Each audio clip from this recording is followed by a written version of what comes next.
这个就是我们中年夫妻我们的 AA，就是自己花自己的钱。我早就想经济独立了。我们都希望小丽有一个人生的另一半，找这个太烂了。他含蓄了，说到中年跑了。我女儿说：“妈，我是没结婚，但是我也没离婚呀。”我们母女从来不能沟通，一沟通崩溃就得哭。你这个沟通方式，我们也是说多少有点领教。他想从我身上找那些愧疚感。我吵吵本每一天都把我吵醒。如果将来有小孩了，对小孩来说也是很大的一个挑战。他的问题3个月要的，有点难过，但是现在处理这个事儿是最好的办法。我做了一晚上的攻略，我觉得新疆很美，然后你可以在花海里面去奔驰。哇，好浪漫！为老周的改变鼓掌，鼓掌鼓掌，真的进步了。哎呀，我妈挺喜欢浪漫的，我希望给我妈拍个婚纱照，快点亲我妈一下。对于我爸来说，他也是希望有这样的一个经历。欢迎大家来到由美团买药冠名播出的爱奇艺4制综艺《姐姐当家2》，欢迎各位，欢迎倪萍老师、全林老师、倪子君老师，还有8位观察团的朋友们，欢迎你们。好了，这一期跟我们一起观察的依旧是我们这个姐夫团的3位哈，欢迎邹市明、辛迪、汤包。3位上一期是感受了，然后感受怎么样？市民？深刻地认识到了问题，同时也回去适当的改变了一下自己的相处模式，而且效果非常好。有没有想要辩解的为自己？不需要辩解，我觉得有时候就是太自我，有时候觉得。没有通过第三方跳出来看自己的话，你永远都是在去找理由。就是任何东西换位思考嘛，他也会为你思考，或者你自己也会站在他的方向去理解这个事情的话，就不会就自己去撞牛角尖了。这个可以改善我们之间的感情。汤包呢？有没有跟市民哥哥就是了解一下关于怎么样生孩子这件事情？是的，听市民哥就是讲，就是比较自然的有了，然后不要有压力。是的。辛迪呢，有没有感受到倪萍老师满满的爱？上一期，我不一定对呀，我说的不一定对。没有，但是我吸取了很多的这个大家对我的建议，不仅仅是倪萍老师，其实还有很多观察员的朋友们也给了我很多建议，然后我也是。感觉这个建议仿佛就在刚才，但是感觉自己确实是有很多方面需要提高，然后继续努力吧，然后学习如何做好一个合格的儿子，其实对我来说是一个很大的话题。好了，这一期呢，我们依旧来看冉莹莹、小鹿，还有淘淘，还有房主任他们的片段。那今天房主任依旧因为这个暴病没有来现场。也没有办法跟我们一起观察，所以我们依旧来期待一下他的故事是怎么样发生的，好不好？首先，我们先看淘淘的片段，请看。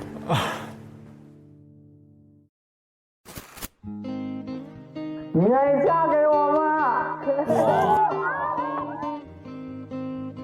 仪式感，它是一个生活中的里程碑。无论任何时候想起这个仪式感的时候，都会非常感动。好看吗？还有亲亲环节呀，这个是。辛迪跟我一样，贼喜欢仪式感，天生浪漫。我不是出差了吗？然后我回来的时候，王一妮肯定会给我买束花。我一回来总想这样。所以我希望生活中方方面面嘛，我都是希望有一些仪式感。我说实话，因为比较难得。在这个节目里能有这样的机会，整个婚礼给他俩行不行？我真的，其实我自己的初心就是希望能给我妈弄个婚礼，就是能弥补一下我妈年轻的时候这么小嫁给我爸了，然后还这么多年很辛苦。他们结婚的时候你妈多大？我妈才21呗，我妈初恋就跟我妈了。你你爸比妈大多少？15岁呢。因为我妈有我的时候也早，家里还比较条件比较拮据，然后还苦，所以没有办婚礼，完全没有。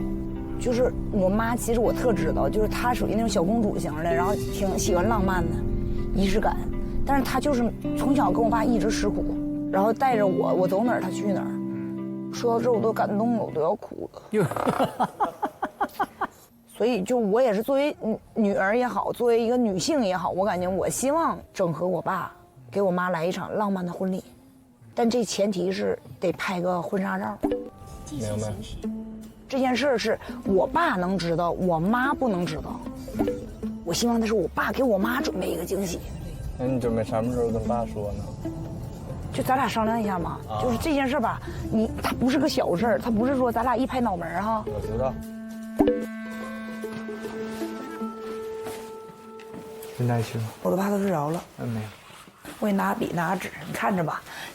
知父莫若女，美丽正好躺进去了。好。 007似的也来。是的。你看嘛，这小本都给准备好了，人情礼金记账本，不用给钱，告诉人家别。你把你的声音调小。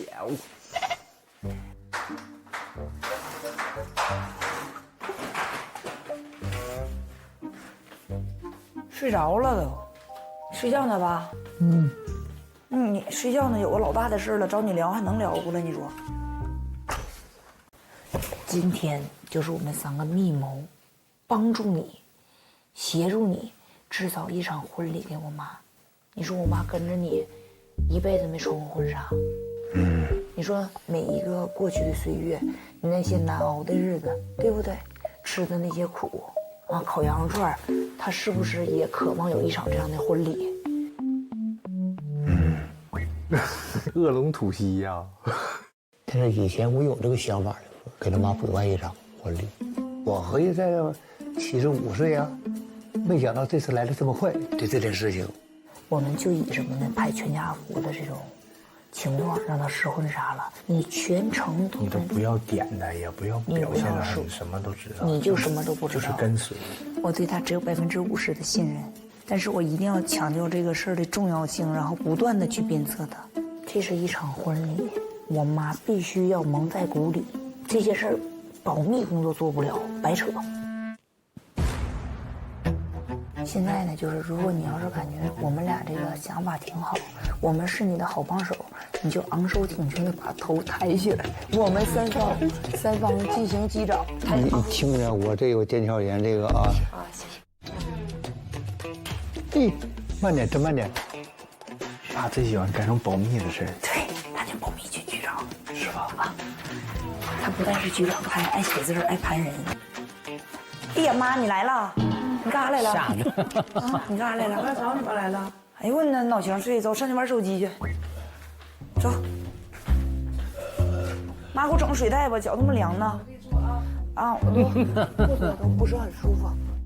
我干不了这么刺激的事儿，我是个诚实的孩子。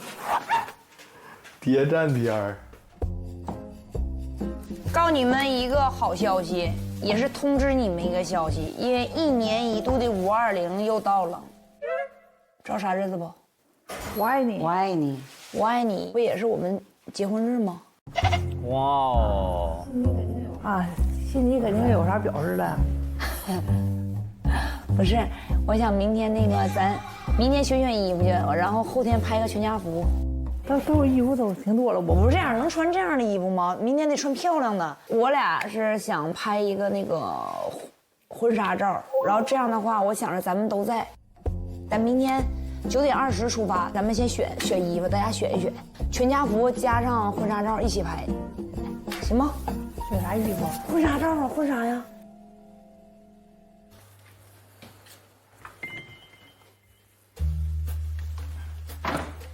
完成后开始智能自清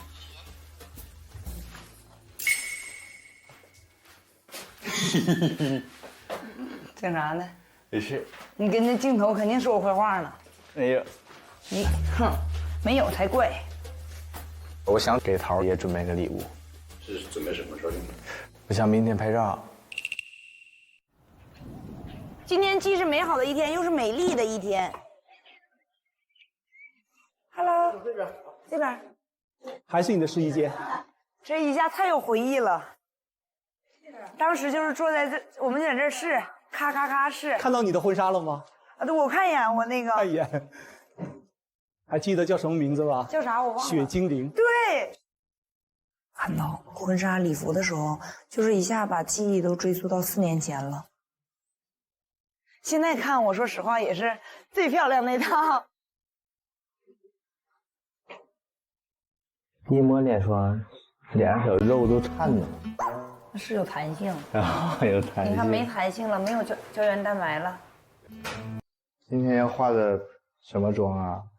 今天化的喜庆团圆妆。美呀，一下子大美人了。今天不是弄婚纱吗？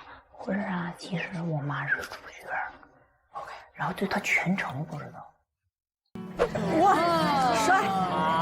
哎呀，这也太帅了，老徐啊，这帅！哎呀，太帅了啊！这什么像新郎似的呢？这衣服挺帅。今天我结婚，欣赏自己的美貌，太美了。尤其我最漂亮的是什么？最漂亮的是我的骨相，还有呢是我的眉毛，我眉毛基本不需要修，就是特别黑，是吧？然后呢，我有笑里藏刀的眼睛，看我的眼睛，我是那种笑眼儿。对我，你看，然后最重要的是，我们中国人讲究什么？嘴大吃八方。我嘴大呀，不是吃4方，太多了。我嘴大呀。来，妈妈试，给你选好了。你妈呢？美女在里面试妆，她是1发，两位男士是4、5发。你现在那比赛那术语净是。那你不在我家拍老大吗？我不，你老大。别，你老大，你就是老大。你在我们家，你看没？我爸给我眼神，我就给他按腿，足3里就给他按着，啊，还给他拉腿。儿给父按腿。其实啊，你少过了喊2句就有了。等着闪亮登场。准备好了吗？准备好了吗？你的新娘子。对吧？幕要拉开了。我们开帘子喽。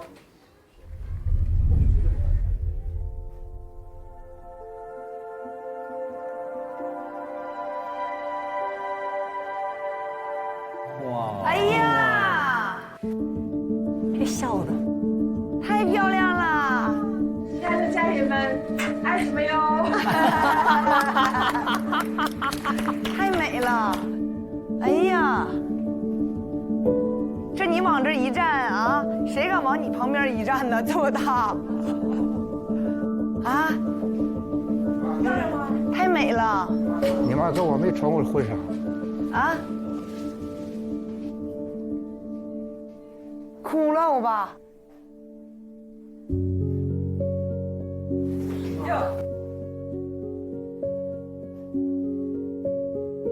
妈妈20岁，跟着我东跑西颠的3年半了15回家，这是很对不起他妈妈。这形象我是在电视剧中看过。我当时和桃爸在一起结婚的时候吧，我们父母都不同意，因为年龄差距太大。完儿，咱俩没举行婚礼，所以他也欠我一个婚礼，他也欠我一个婚纱。非常漂亮！天呀，这家圆了我那个今生最美的梦了。我爸看我妈婚纱的那一刻，他流下的泪水就代表这事儿成了。啊，我都要哭了！我爸一哭我都要哭了，太美了！换下一发。其实，即使圆了我妈一个很浪漫、很美满的梦，同时我感觉对于我爸来说，他也是希望有这样的一个经历。太美！结婚天然新娘的走啊！你看人家都邀请你了吧，你还矜持啥呀？那我也照一下呢。快点，这害羞了这会儿，别害羞，给录像。你的女神，牵手了。这怎么牵呢？怎么牵？你想怎么牵？哎，还好，你女儿懂事了，原来她妈妈也是我他爸这一个梦。对，好，叔叔阿姨笑一点，来。哎，对了，再来一张，你看看阿姨笑的。不能亲一下吗？你俩？你妈都忘了，都亲都。3、2、1，快点亲我妈一下。再近点，再近点。有了。阿姨，你离近点的。阿姨，哎，辛迪，你在干什么？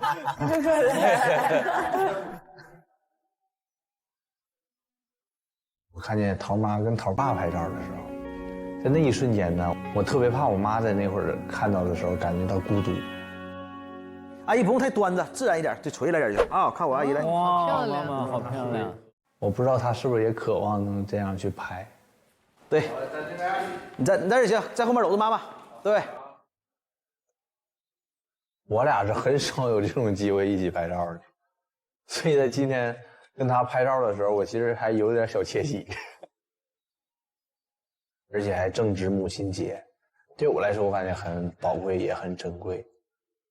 但我想跟她说的是，这个拍照可能只是一个过程，但是我是打心眼里希望她能够真正的找到属于自己的幸福。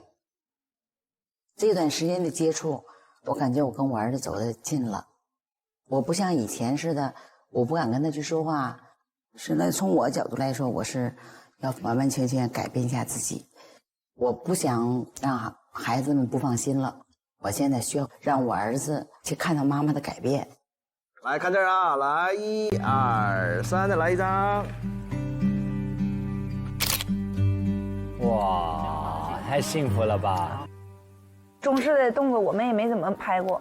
哎，好，1、2、3，甩。哎，我有个道具能用吗？能用。行吧，端庄一点。道具呢？噔噔噔。您拍的啊？我做的。天呀！这不正好那个就之前那个视频啊！哎呀妈，太厉害了！之前那个视频你不采访完我，然后22年不拿冠军了吗？啊！我这个做的这没准30年我俩能用上这张。你进国家队多少年了？我进国家队4年。那在国家队这4年中，有没有一些人、一些运动员，他的这种能量感染着你？有一个，而且你认不认识徐梦桃？徐梦桃我还是挺熟的，他这也不能说是家喻户晓吧，但是名字也是响当当的。他那段视频20年录完，22年就拿冠军了。其实我感觉它是一个比较好的寓意，然后我还贴了很多金牌，因为现在我有1块，桃有2块。30年嘛，我们有2次比赛，一个个人，一个团体。要不咱俩互相拿，我采访你，你采访我。哎，对。我也希望我们又在顶点，然后顶峰相见。天哪！哇！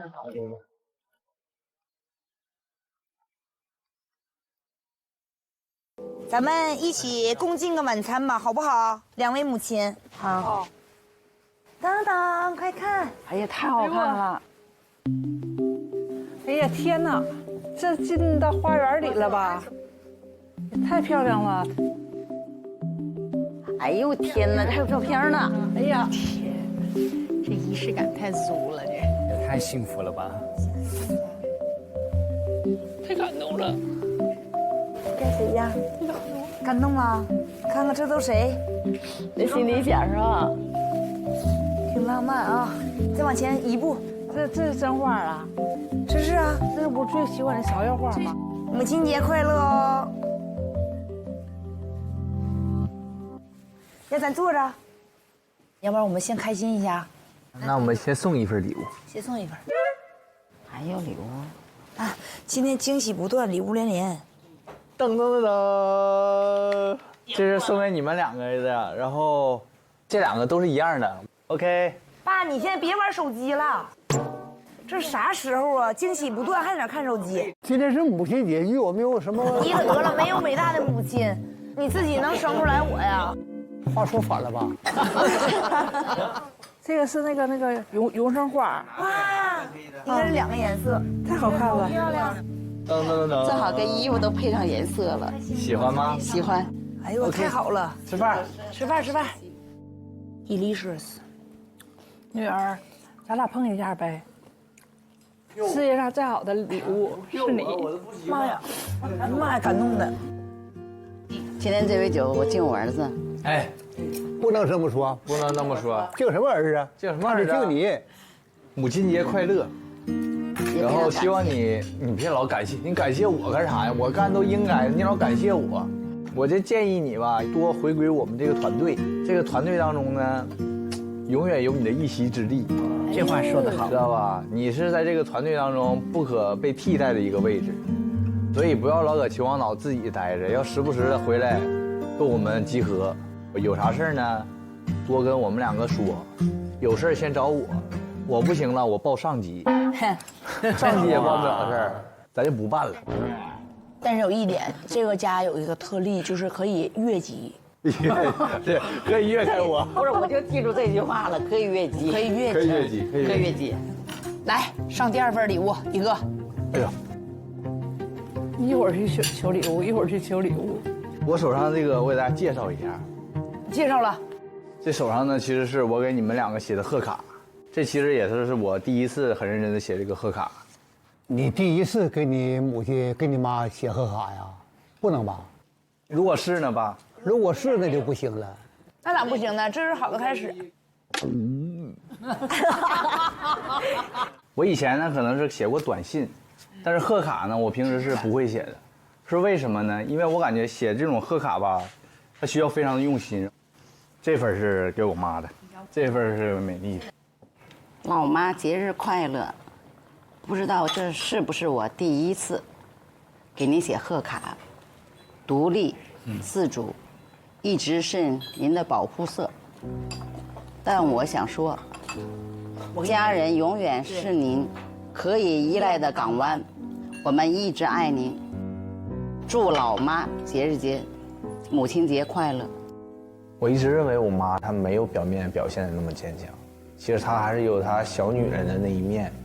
然后我也是希望她能在我们面前不要去修饰吧，就是把最直接的她展现给我就好了。然后这样的话，我作为她的儿子，我才知道她需要什么。儿子，我可以抱抱你吗？不可以，抱我得扫码。让我抱一下吧。腿长得不是真的，真的，真的谢谢。这我整不了这肉麻子啊。我心里特别的开心。其实，你表面上看着我挺坚强的一个人，其实我很在乎这些东西。祝小丽母亲节快乐，爱你所爱，急你所急，岁月静好，你幸福就好。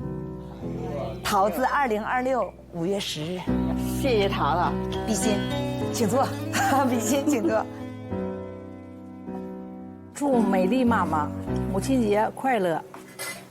谢谢你，放心把女儿交给我，愿你永远如白纸般天真浪漫，繁花般盛开向阳。我们会永远在你身边。太好了，太好了！必须抱一抱，很感谢你，也感谢我女儿，你真是潜力股。祝亲爱的美丽母亲节快乐！感恩你所有的付出，感恩你把我带到这个世界。如果再让我选，我还选你做我的妈妈。女儿，2026 5月10日，左边的一句话是替我爸写的，就是我和老徐永远爱你。给个拥抱。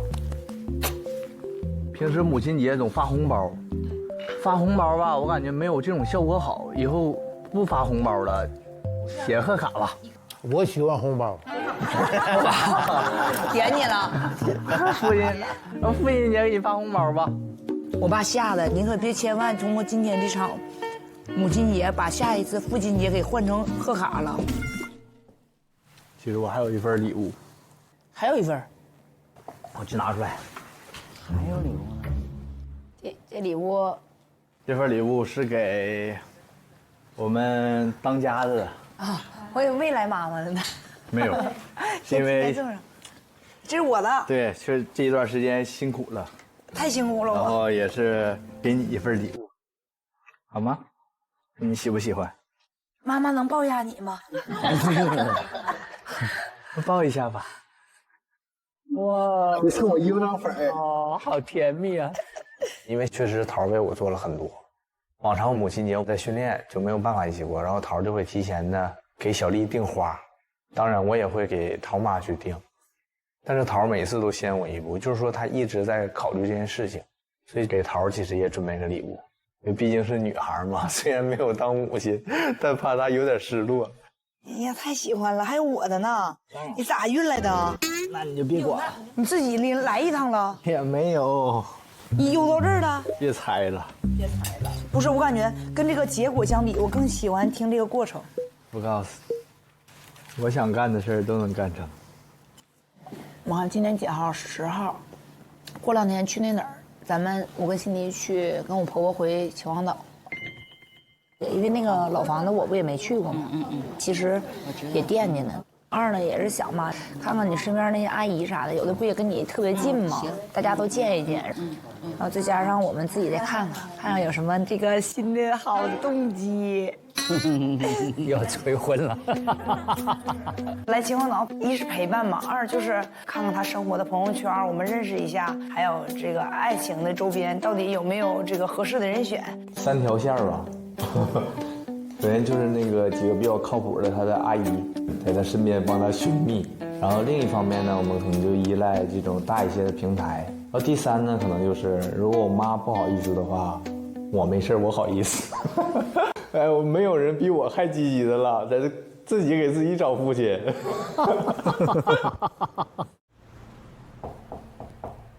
你好 ，Hello， 您的电视送到了，好呀，方便安装吗？好的，必须的，等你们好久了。女儿，这是什么好东西啊？这是我特意给您准备的礼物 ，TCL SQD Mini LED 电视，正好今天送到了。咱这电视安装好了，感谢您对 T 孩的认可。太感谢了。快，妈，你平时不是最爱追剧了吗？咱们要换就换画质好的电视。这款电视呢，它拥有当前先进的 SQD Mini LED 技术，色彩稳定真实，细节清晰，最重要的是蓝光能量低，对眼睛特别友好，然后久看不累的。这款 SQD Mini LED 电视，我在网上攻略了好久，就是为讹你一笑。女儿，你最好了。当然了，哼，以后不准气我哦。不气你了。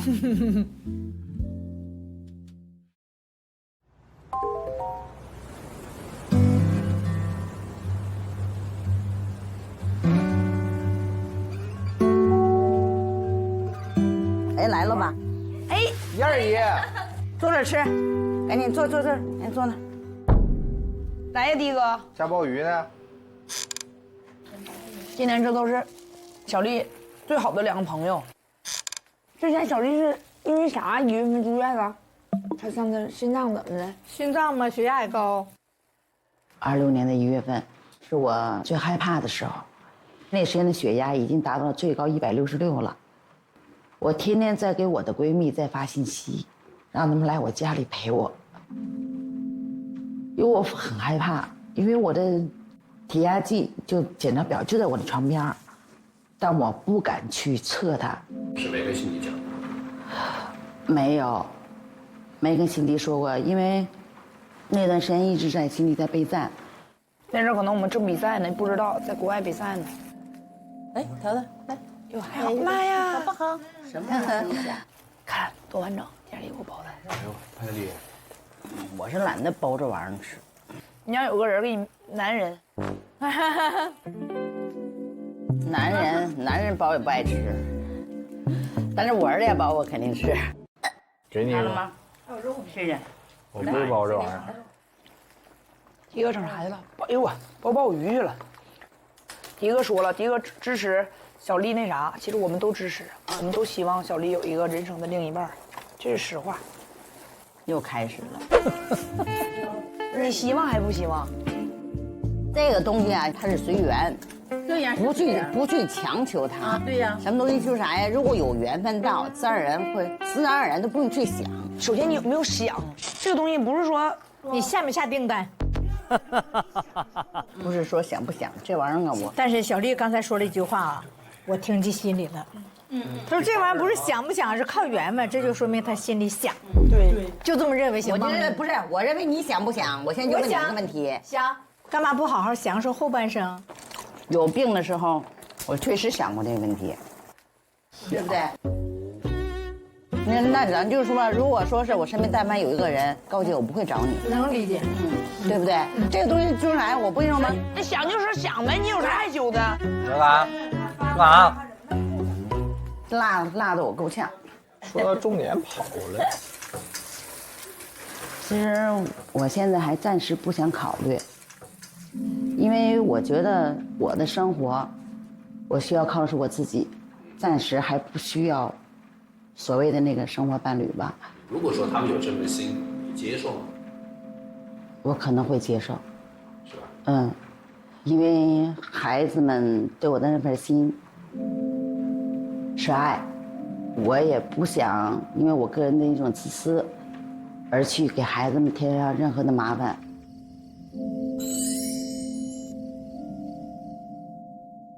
哇，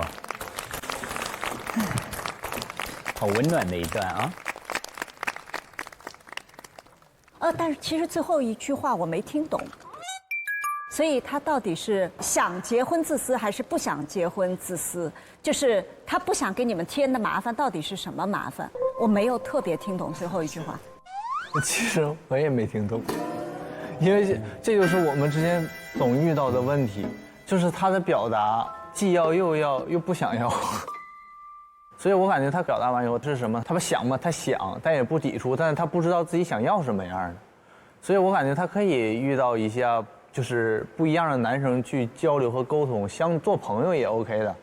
这样他会感觉到，这就是年轻人和我们老年人的想法完全不同。像我这个年龄，再找一个新的老头来晃荡，这个老头是我年轻时从来没有尝试过的，更不想尝试了。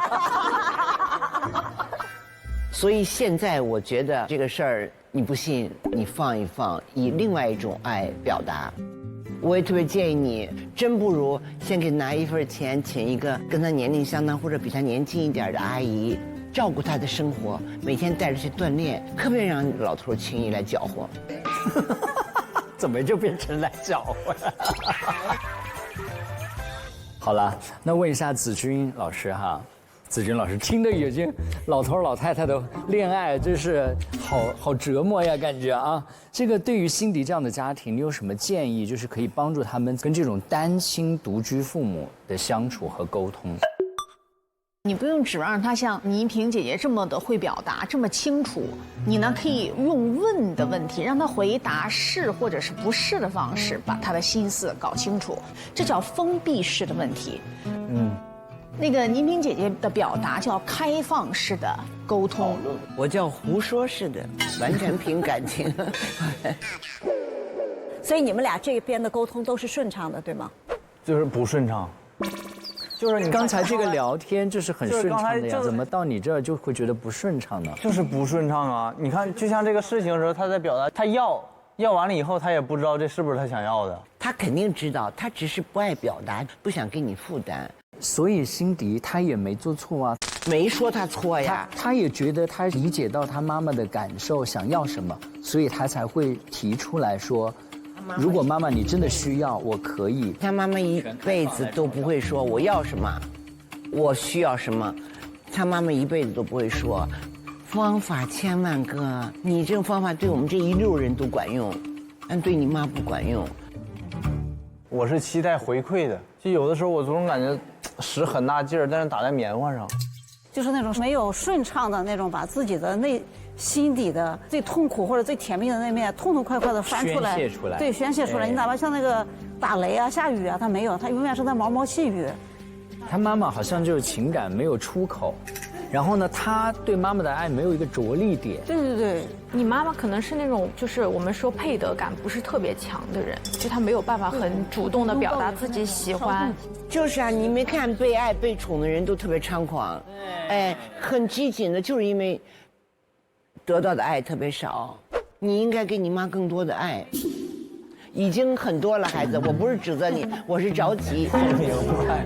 而你有能力。不是您每次说完了吧，我都特别能理解，然后我就特别着急，特别不知道怎么做，是吧？对。不用着急，先买个机器人就可以了。哎，辛迪整个一个大蒙圈儿，我能站在全世界的跳台上面拿到冠军，但是我却处理不好我的话，在这个情况下，这么多阿姨、姐姐们、哥哥们这样啊焦灼的拷问，又来一个阿姨了。没事。辛迪，我碰到过类似的情境，就是他们太去关注别人，在他们的心中，别人都比自己重要。所以他们最后表现，我有个形容词叫空心人，就是他们不关注自己的感受。所以你问他，其实他也不知道，因为他不习惯看自己。就是所有的人都是我世界最重要的，只有我自己不在。为什么不在呢？通常是他们早期曾经就是有那种不配得感。然后我听说过，现在就是有一批人，他们说为了不给孩子添麻烦，他们是不结婚的，他们就是生活搭子。所以他们是有他们的考虑，但是他们顾虑太多。老师，就是我有一个疑问，就是刚才您说，他就感觉自己都不重要，所有人都比他重要。那他在我12岁的时候选择离婚，他是考虑到我还是考虑到自己呢？你有没有发现，是你到了训练队他才离的？很多父母都是孩子到哪里去读书了，离开家了，他们才决定离，但他们之前早就已经不行了。就一直忍了很久，为了孩子。我想问一下，你觉得呢？他是为了他自己，还是为了你？我觉得是为了自己。你有没有想一想，当你有这样的想法，对你的影响是什么？我感觉不重要，因为确实，我当时是很难过的。但是我非常很快就释然了哦，因为我是有心理建设的。他感觉他自己不重要的时候，其实我当时也是认为我是不重要的这块儿，因为我感觉母亲的幸福最重要，所以我支持他离婚嘛。所以他有这个想法的时候，我是同意的。我也无数次的说了，就是我只是给他提供一个选择，我也非常坚定这个观点，我认为这是一个非常好的现象。就如果没有走出这一步，我现在都不知道他到底是怎么想的。但是因为有这些火花，那我就知道后面怎么做了。我觉得这都是辛迪跟他妈妈都需要正视的那一块东西，去看见他，面对他。所以我感觉从小就一直在平衡很多关系，我需要去平衡我父母之间的关系，我也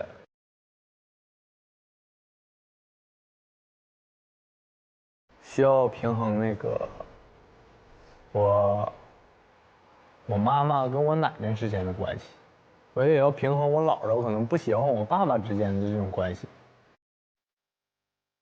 其实我现在是有一种压力，是感觉到他们离婚是因为我没在他们身边，我这个其实是很难受的。但是这个跟我心中的另一个点契合了，是因为我感觉我没在他们身边是一种解脱。因为在他们身边我会很累，也没有办法很专注的去，就是干自己的事情，所以，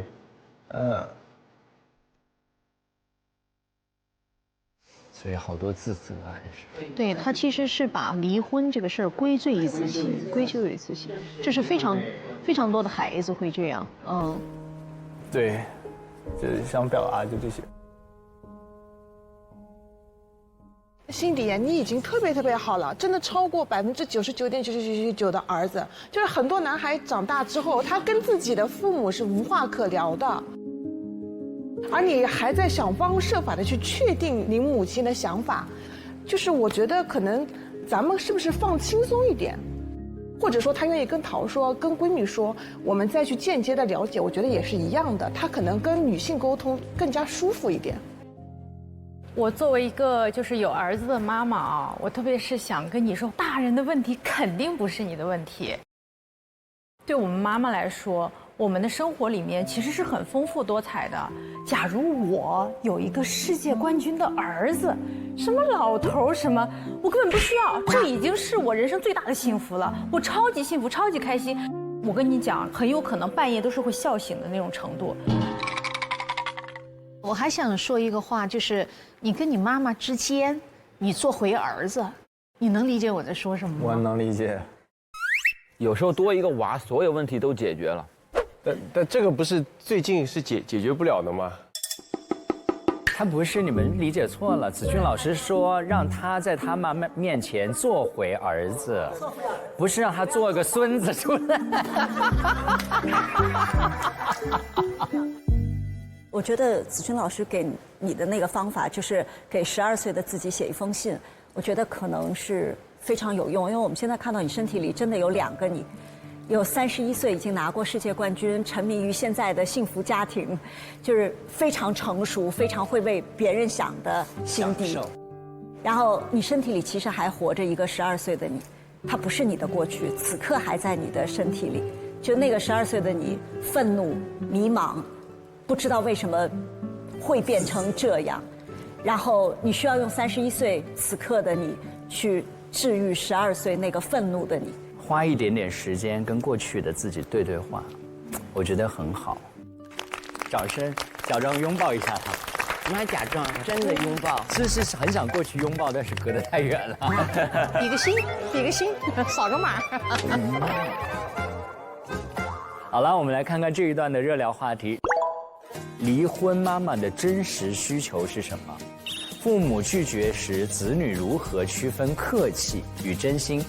然后是婆家娘家处成相亲相爱一家人。好，大家可以把你们想聊的话题投票一下。那我们来问一下辛迪，其实你最想聊哪个话题？我更想了解第一个，就是离婚妈妈的真实需求是什么。所以现在你是真的读不懂妈妈，像读不懂。好，我们来看看观察团投给哪一个。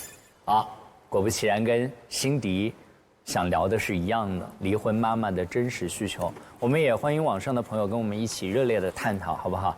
谢谢辛迪，谢谢各位老师。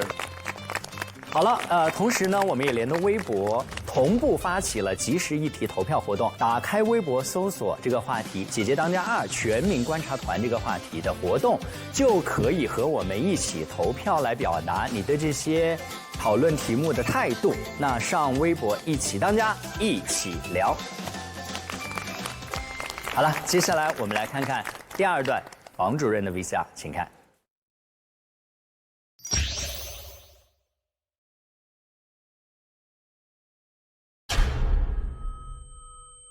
来，我们掌声有请房主任。好，大家好，我是房主任。我有一个发小，他被一个漏洞合同给骗了嘛，欠了一屁股债，来找我来了，说我前段时间看到你给黄晓明拍视频了，你能让黄晓明帮我打官司把钱要回来吗？我说黄晓明他只是演过律师。他还演过大汉天子呢。他说：“老房，你帮帮我，我肯定会报答你的。你大女儿现在不是没人要吗？让我儿子给你当上门女婿吧。”我说：“我怎么就想不出来你这种包袱呢？”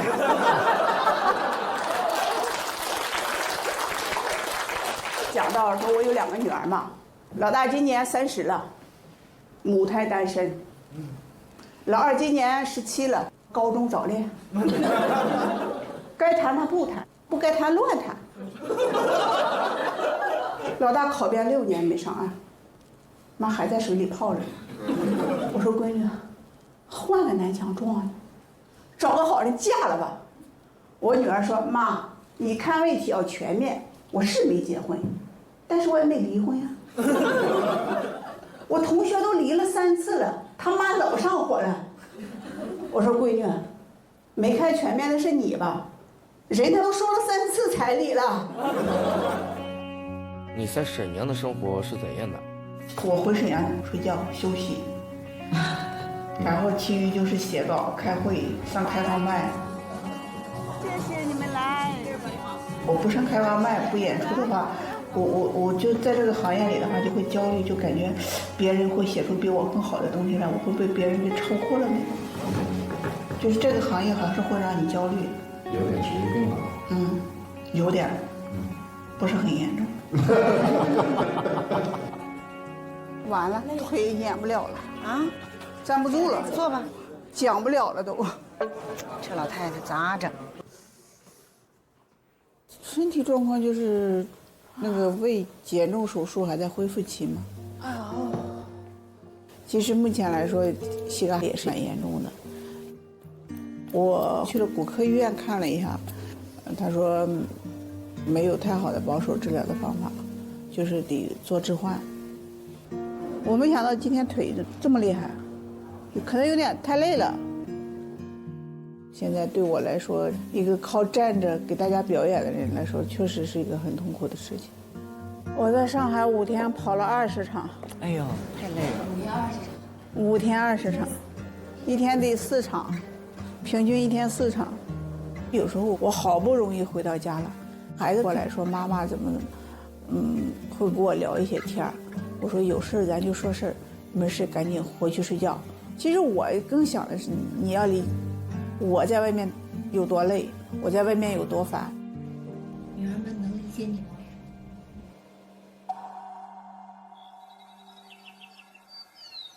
我给你们拿拖鞋啊，等一下啊。洛，月月来了啊，搁这吃樱桃呢。这你白雪姐，你少阳哥，你笑姐。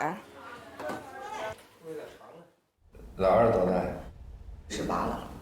我炒菜啊，哦，这就做了一点了是吧？这谁的包啊？你的包啊？我给你挂在上边吧，那上边都找人踩的是梯子，脏。老二是因为在山东那边学校嘛，今年还得回山东参加高考。明白。你这是什么玩意儿啊？这是鸡肉啊？鸡肉我炒个梨炒鸡肉。哇，最有名的。那个炒那什么肚，那个别炒了吧？那个得炒，我小女儿吃。哦，那专门买给她吃。哦，那行，我以为给我们做的吃不完了。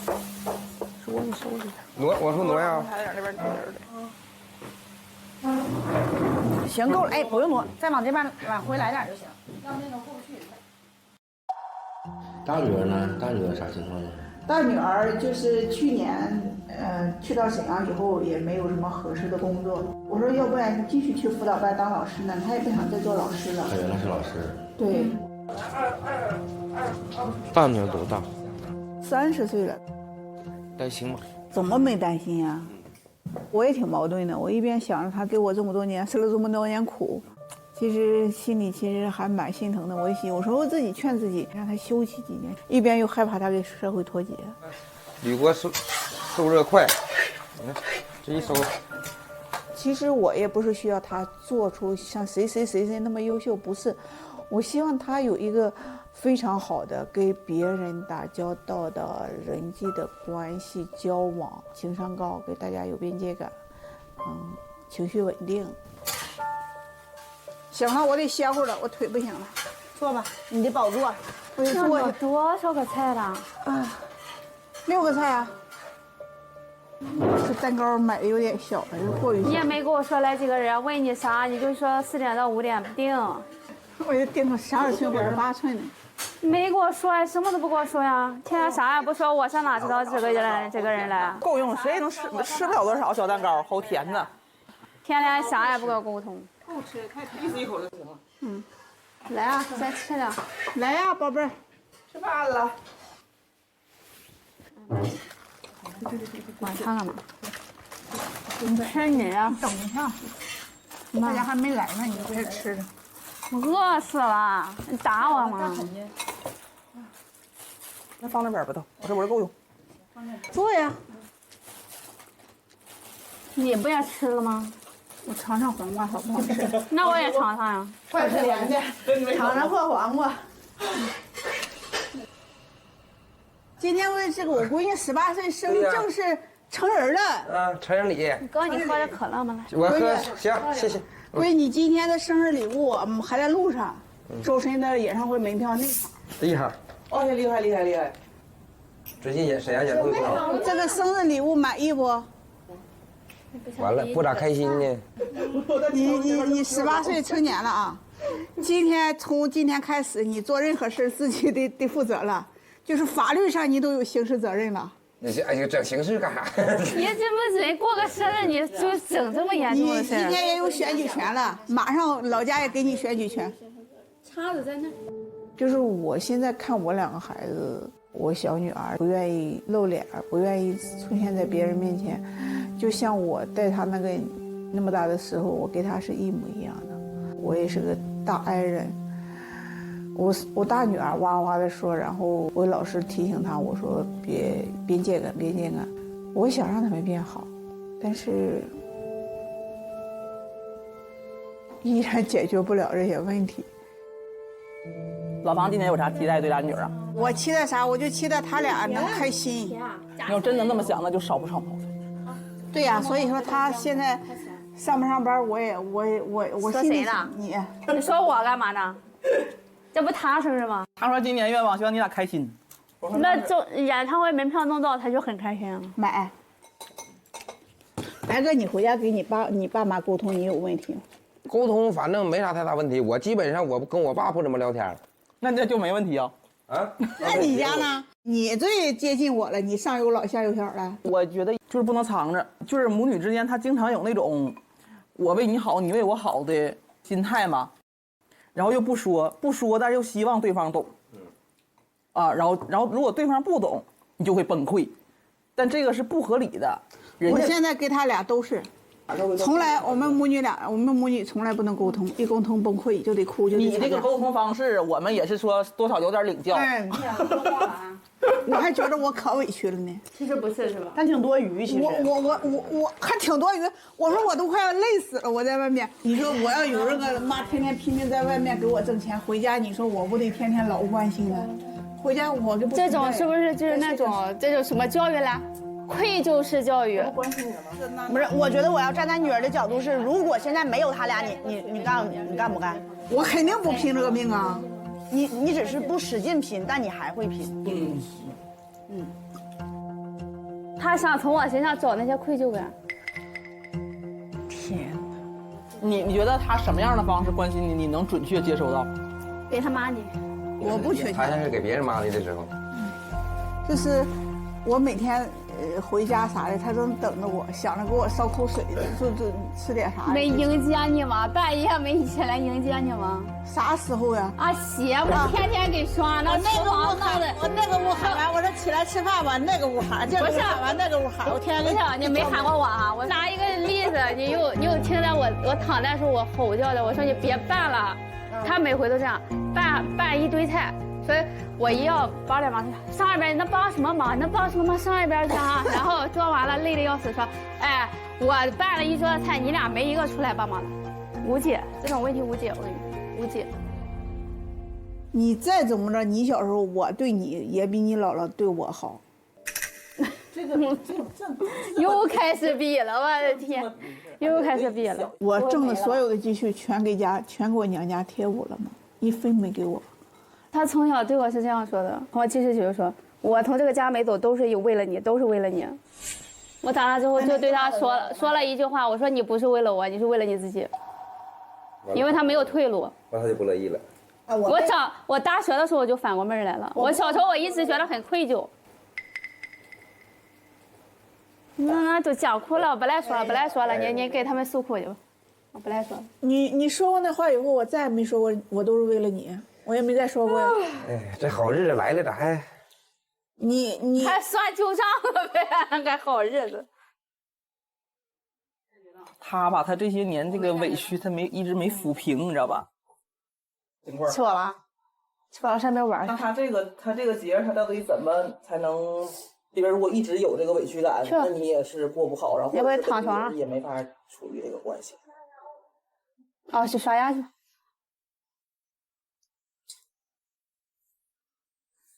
我要想让你露宿街头，当年我就不在沈阳坚持。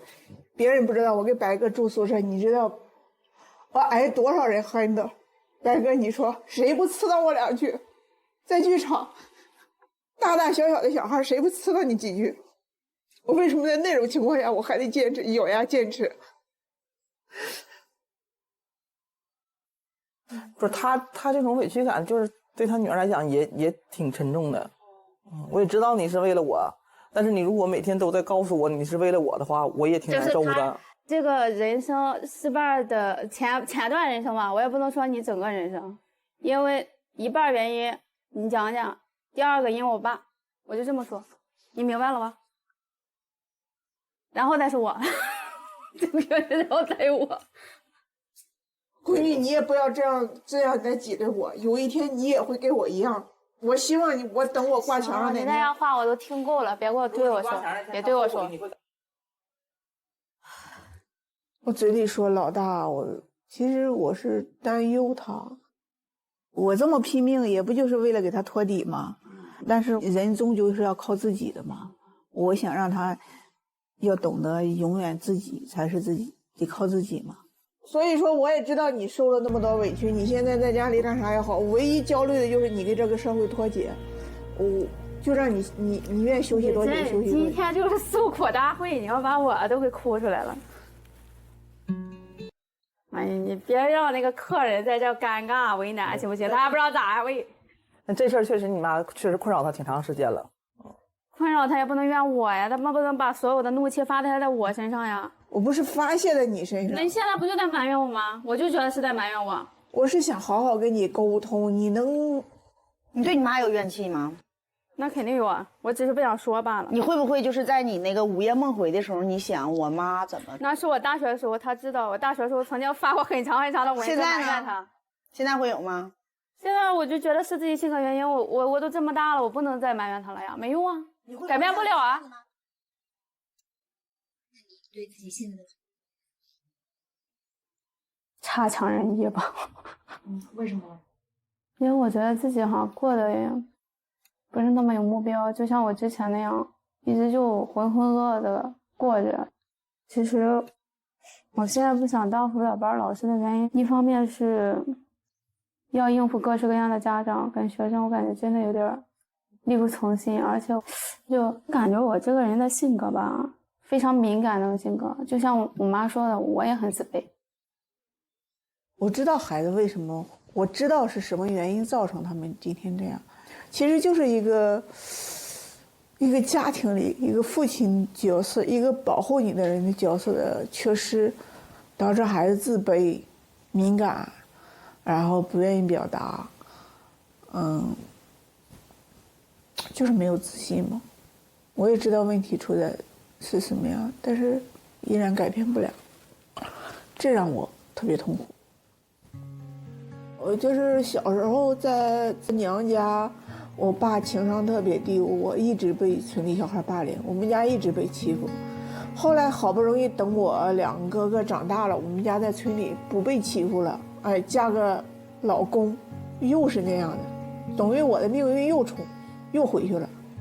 就是两个小孩性格有很大问题，我自己也知道，很愧对他们，我自己也觉得愧对他们，因为一个父亲的，就是那个角位，没有人保护你，形成小孩这种懦弱和自卑的这种性格，就是很悲哀。我两个女儿身上都有我，多多少少都有我影子，这就让我很难受，很难受。我也希望他们能改变，我也希望他们能好好沟通。老大现在性格有一部分像我，就是假装自己很强大，就先攻击我，先树刺儿，我不管你的，我先假装自己很厉害，不然我就会被你看透我很自卑，很敏感。老二现在是他也不会树刺儿，他比老大要更严重，更自卑。就是性格会决定命运。我们明明知道他是一个悲剧，我明明知道他在重复我的命运，但依然我改变不了。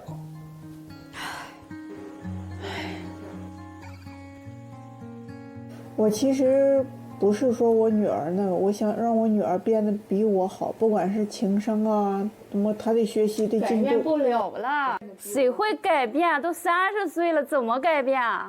能改变，我想你改变不了了。你刚才说那些自卑敏感，你也没改吗？你还经历这么大一个好运，你也没改吗？你自己办不到，现在要求我。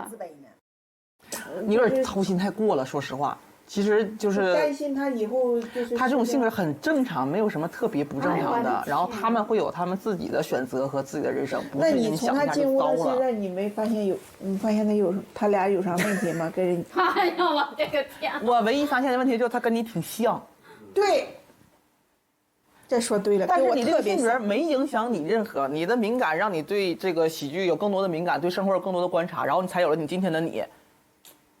我跟人接触也是有问题的，你让人一开始接触你这个人挺讨厌你这个人的，这不是就是一种问题吗？但是我没感觉到你是攻击性，我也没觉得你有什么问题，那是不是你就因为你也这样？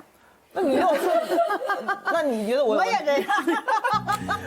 太牛了！就是我们在如此小的圈子里就能找到知己，发现了吗？老房都有残缺，只有你揪着你自己的残缺不放。我虽然是说你们开心就好，你们快乐就好，但是我的内心深处可能依然还在寄希望，让他成为我希望成为的那种高情商、会说话，然后会有非常强的能力。所以你还是不能接受女儿现在的状态。对。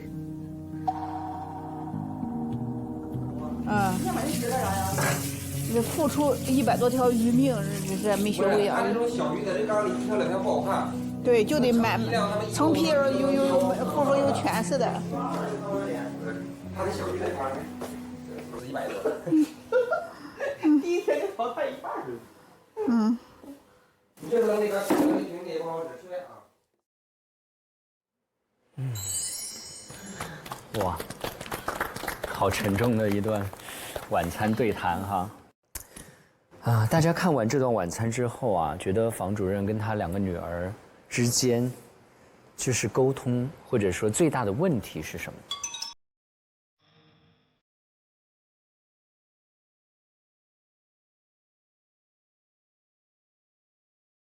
大家都沉默了。所有人都一定在那场对话当中受刺激，我们仨都把这个扭成了各种奇怪的形状。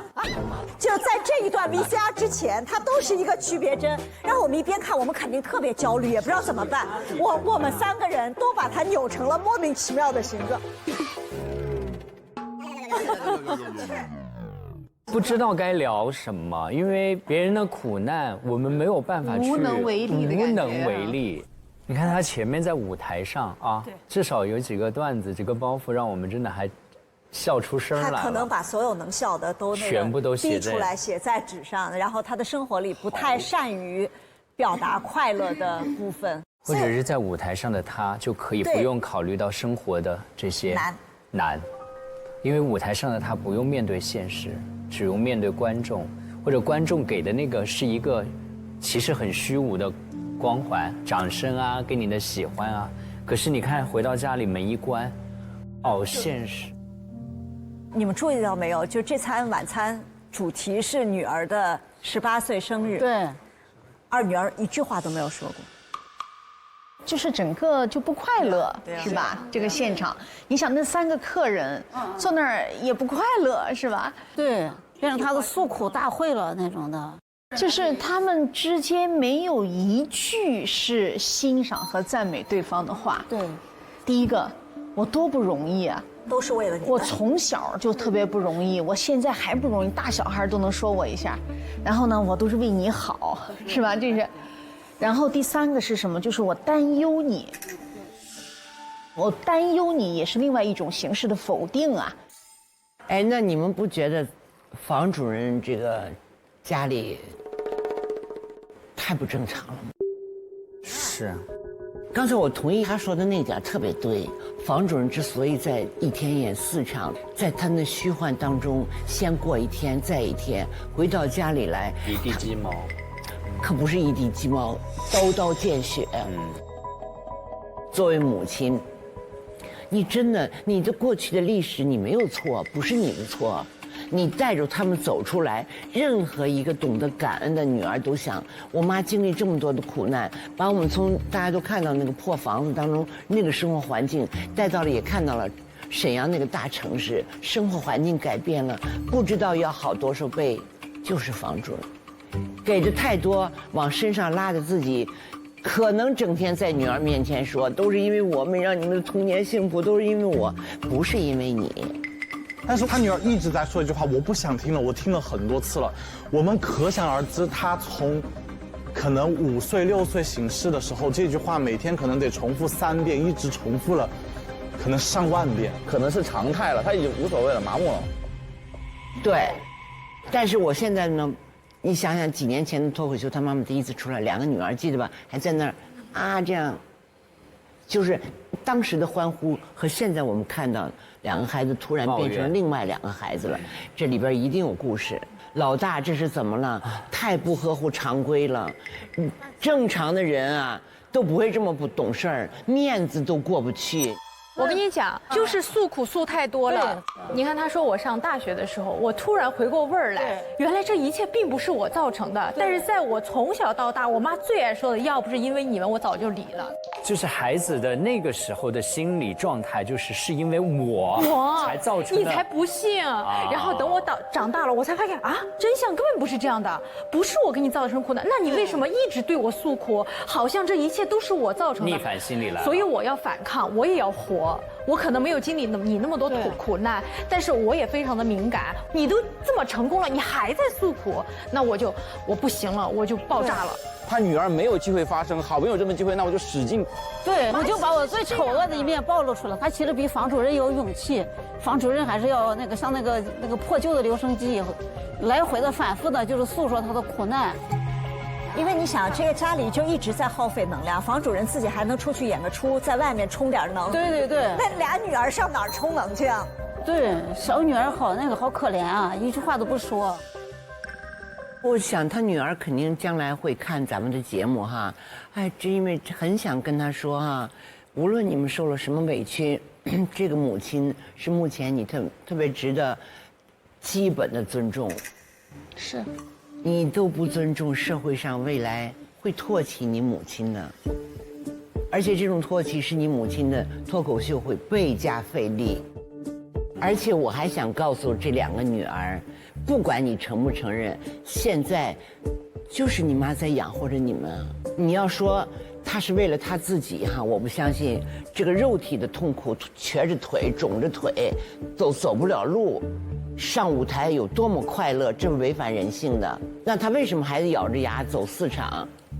他绝对是想要给他2个女儿把过去失去的美好生活，给他上升到想象的好几倍的那个高度。岂不知道这样真的害了孩子？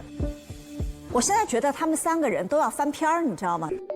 其实房主任他还活在他过去30年的积累的痛苦里，就那个应激创伤没解决，因为你知道。她原来的那个创伤，她是有人可以怪的，童年怪自己父母，对吧？嫁过去怪她老公，怪那个村里的人。那她出来了，到沈阳，她没人怪了，没人怪女儿了，对吧？就此刻谁离她近，她怪谁。所以她可能先得去解决她自己的问题。我觉得有一个很大的问题就是，房主任其实不管他的生活过得怎么样，他一直在把他的苦难。拖着他的女儿在这个泥潭里陷着拔不出来，就是你一回到家，你就像一个低气压把整个家拖在下面。这个环境其实我们试想一下是非常窒息的。大女儿有个动作，其实我们没有仔细去看，当她想要开始喷她妈的时候，她给她的妹妹说了一句话：“你吃完了吗？你先回去吧。”他其实在乎他的妹妹的感受，不要来听我们接下来的这个情绪。其实这个大女儿没有说是不当人的。哎，他们不是说，你看一个小孩儿，如果你觉得这个小孩有问题，他的父母比他病得更重，可能就是这种类型。3只刺猬家里面。哎，我今天觉得生活的真相真残酷。我原来把房主任当爽剧看的，所以在家庭氛围里面，甚至抱怨比愤怒是更糟糕的情绪。尤其是日日夜夜的不停的重复的抱怨。有一句话叫做“抱怨就像口臭，你自己不觉得，但让这个世界难以忍受”。我想起一个词叫代际传递。就你会发现，他们可能从小生活的这个环境，包括房主任这么长时间以来，都是用这种方式，就是不不好好说话的方式，就是一说话就是责备的、贬低的、埋怨的，就是说没有一个基本的尊重在。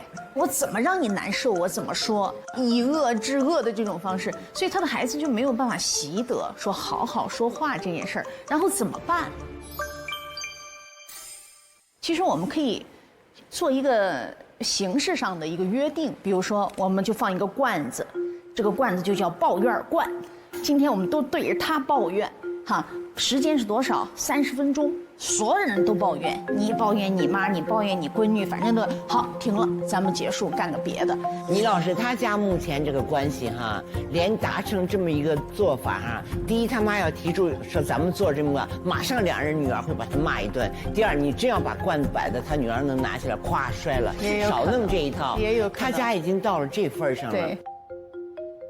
啊，大家都缓一缓。我觉得这一段 VCR 一定会产生非常热烈的讨论。那我们来看看总结的话题是什么，一起来了解一下。果不其然，愧疚式的教育，这一个呢是获取了更多的票数，大家更愿意讨论的，好吧？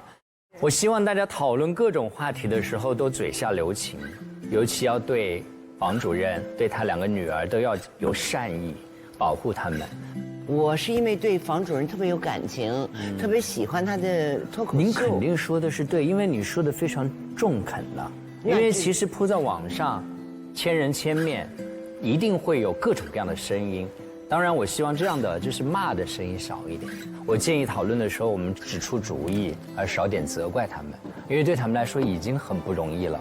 所以我们还是希望能够保护一下他们，是吧？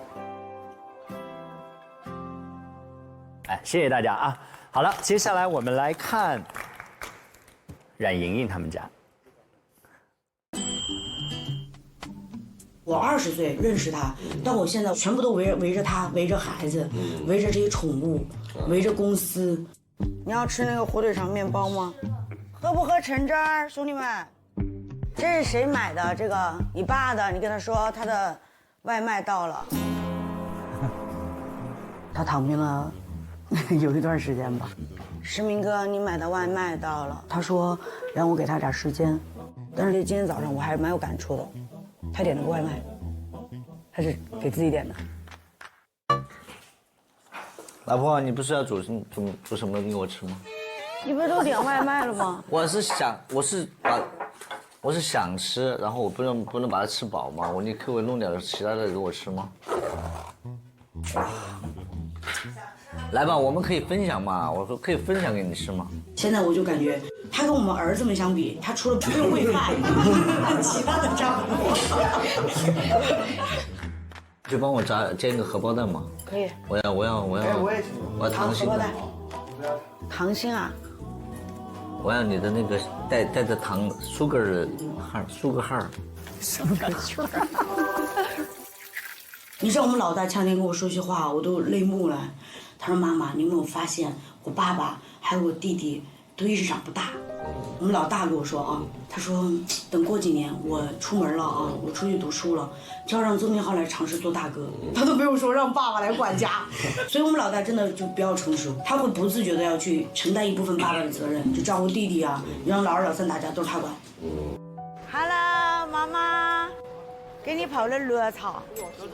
包括我妈妈知道我很累啊，过来帮我照顾我的小朋友啊。所以我真的想让他知道，婚姻里面，我觉得除了爱情以外，还有责任，还有3个孩子。哎呀，浩浩忽然发烧了，我用美团买药给他买个药，买个退烧药，我看一下。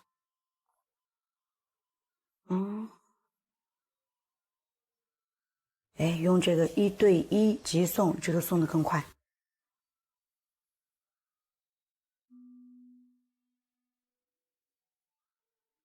好点没有，宝贝？好多了。再眯会儿，我喊你。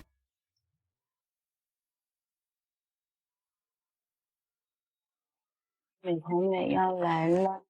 哇，买药到了，这么快呀！1对1果然快，谢谢。不客气。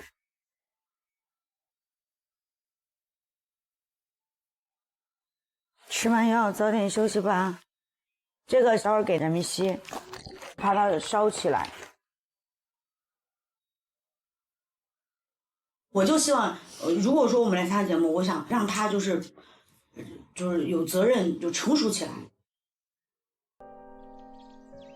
我准备找你谈一谈。谈什么？最怕这种。你是做哪儿？做事儿呗。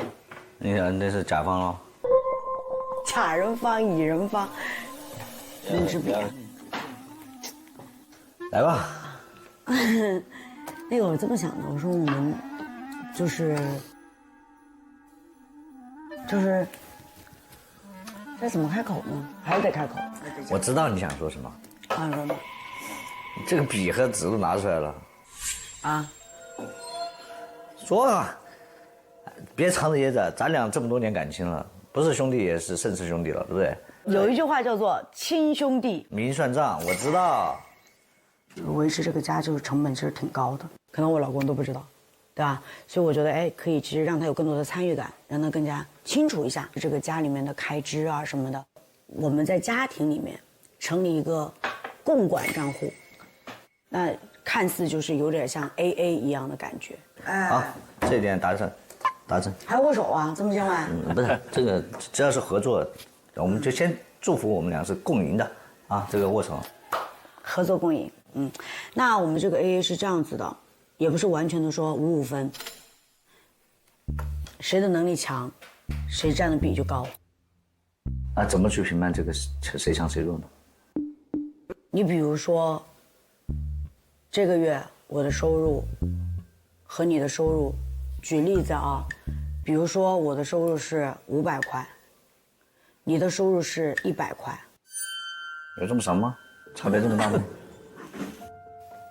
如果说是这样啊，如果说是这样，你别说如果了，你把我们两个中间就别夹枪带棒的了，那你就直接说，然后你现在我就是按5倍，啊，你是5倍，好，你就是1倍，好，5比1嘛，现在我们现在的收入，比如说，我现在挣那么少吗？就是有点诧异，因为以前都是以我赚钱为主嘛，但是他说这个比例是5比1，我觉得有点是不是我太无能了，还是他太强大了？好，那现在开始了，我们必须要去支付的多少？第一个，贷款；第二个，车贷；第三个，房贷。还有什么？来，请补充。也就这些了。贷款，你心里面只有这些，我给你补充啊。物业费、燃气、水电，这必须支出。对。米菜油、猫粮狗粮，全家出去的聚餐。哎呀，又不用写这么细，就进嘴的，反正这个对吧？对，进嘴的。我觉得要让他知道哦，这个家要有经营起来，要有这些花销，啊，而不是像以前就是他觉得哎呀，反正甩手掌柜，孩子对吧？你管。来，亲子类的来了，浩浩有篮球，轩轩有补西班牙语、补数学、补英语。我也大孩子。浩浩有补英语，西西现在补的是数学和英语，然后舞蹈1周1次，声乐1周1次，架子鼓这都是每周1次，这都是轩轩的。好，接下来我们就要来到我们的财富自由第2趴。怎么自由？这个呢，就是自己花自己的钱，不需要从这个账户里出。我早就想经济独立了。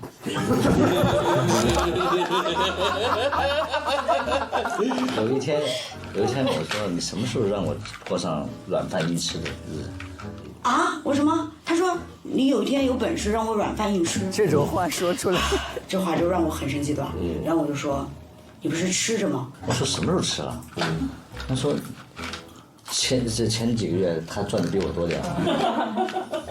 他说我什么时候出耳吧？什么时候？软硬，你翅膀硬了是吧？你现在觉得了不起了是吧？你现在翅膀是不是硬了？软硬硬，你现在说我吃软饭。我说行，我说从明年开始我们就是那别一张卡了，这样子分。财富自由在哪里呢？第一个，自己的爱好，个人爱好的。我就是打球。你不剪头发吗？以后你自己付。还有，比如说今天早上你的外卖是吧？对，这种个人出。还有你天天的，你这个应该在跟我说，我为了这个家多不容易，我现在做点理疗，怎么了？这个叫理疗，这叫按摩，好吧？不就是调养身体啊？调养身体，那你去那个什么大白楼正常调养啊，人家有专门的那个仪器的。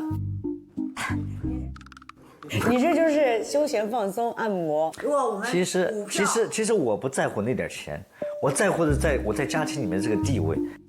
这个地位怎么不高了？3块奥运奖牌，3根金腰带。对呀，我们同意啊。我给你写下来，就医，但凡我们家庭成员任何人，包含您啊，就医类的，你刚刚说，比如身体有旧伤，我们陪你去，可以吧？但这个钱就从家里的公款账户里出。行，按摩可不行。我很怀念，就是我刚跟他认识的时候，他还是大学生，然后当时我只要发出一些对事物的一些看法以后，他永远瞪着个大眼睛说：“哦，是这样的，好糊弄呗。”哇，好厉害哦你！哇呀！后来他几个月以后他就实习了，然后就去看到更大的世界，然后他就会说，我最不喜欢听那句话，我不觉得是这样。后来我就人生第一次，然后被他怼了以后，都被他撅了以后，我说思考一下，这个关系好像发现了很大的改变啊。好了，哪个同意的人来签个字吧。他好像不是那个我可以以我的观点让他仰慕的人。那一次以后，我觉得我就电击到一下，然后击着到现在，我觉得我在家里面就是属于那种比较弱势嘛，就是声音小啊，小到可以不存在的那种感觉，还贴着手印儿。那你有什么策略吗？我觉得我现在正在发力。现切牛肉。啊，拿给我，拎，不行，没关系，我们到前面。拿给我，待会儿拎那些菜还是很多。先给我，别抢，先给我，不要抢。你看影这也是是毛病啊，对呀，不给人表现的机会。好球，老婆，如果你站的不是太侧的话，你球肯定是往那个方向走，他就是要。对，我就是打那个方向的。啊，你就是要打。啊，我就是吊的对角呀。你在打正手的时候手腕。每次借口也多啊。6.9多少？量着吗？就是54。对，我6954对吧？那你可以，你看我随便说出来，你都可以答出来。我觉得你的功底是我教得出来，如果他教不出来，他是不愿意去教的，因为浪费时间。我设计这个事情这几天，我觉得他愿意去尝试更多的一些这种跟孩子的互动，包含当然也增进我们夫妻的感情啊。你觉得他会有所改变吗？至少这是个方向吧。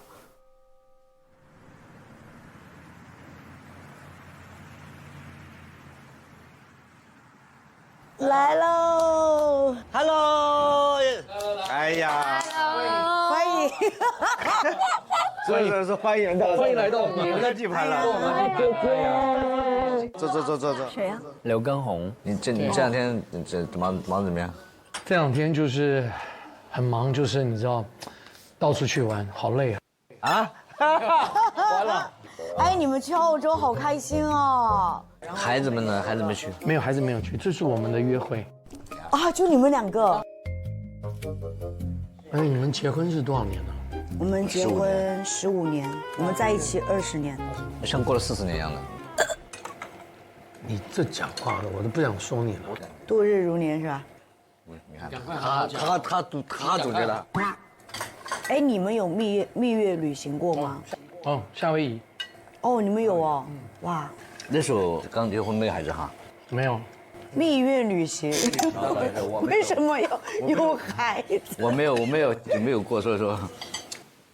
你们没有蜜月旅行吗？哎，为什么？我结完婚第出去比赛，第10天就回国家队去了。哦。你当时结婚，你觉得鼓起了勇气吗？唉，一开始我们是订婚，但是呢，我回北京以后，我们俩又开始吵架。吵架这个时候就是，我可以讲啊，我发现我怀孕了，就怀萱萱了，然后我同时拿到了凤凰和2套的 offer。那如果我选择去香港或者回北京，那这个孩子我肯定是不能要的。忽然邹明就给我打电话，因为那个时候其实我们已经大概有快1个月没联系了。他就打过来就在那边狂叫。我说你干嘛？他说我要当爸爸啦。我说谁跟你说的？就是我妈打电话给他问他，已经快2月了，你要还是不要？就问他，就这样。我其实我办婚礼的时候，我都肚子都4个多月了。你之前跟他提出过有蜜月这个遗憾的事儿吗？提过呀，但是我觉得他也很忙嘛，然后我也很忙，后来慢慢就大家就没什么感觉了，就好像也过不过也无所谓了。所以那你后来没有去吗？有象征性卜卦，但是没有2个人去，当时已经有孩子了。哦，就带小朋友，那就不叫做蜜月旅行。对啊。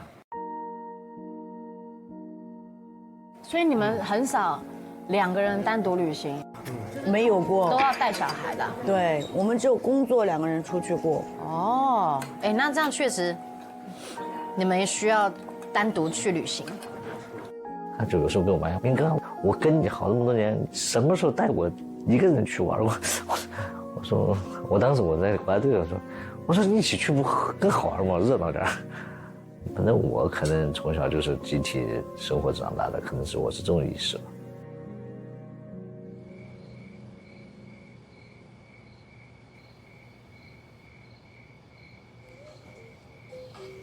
成都直飞雅典，小文花1.5万玩转了西。出门有了护照和翻译耳机，我就有出国底气。然后你去选择一个比较适合你自己的。我觉得没有给他真正的意义上的一个蜜月啊，然后。可能这个蜜月不管是什么样一个形式，至少我想弥补一下这么多年他操办一些所有的事情，想还他。希腊，我在直播间里面一定会给大家推荐到一个，你去玩的话不会那么的影响大家出行体验的一个时间段嘛。5月份呢？你先确认好你自己的时间，你确认好了，确定了，因为我给你看一下我们拍单的流程。我问你，你回答我呀，5月份呢？我可能。不太适合这个时代啊，反正我不太会用线上的工具，所以说不一定做得完美，但至少是我一个精心我自己去策划的一个蜜月，只要我做好这件事儿，我相信他会是满意的。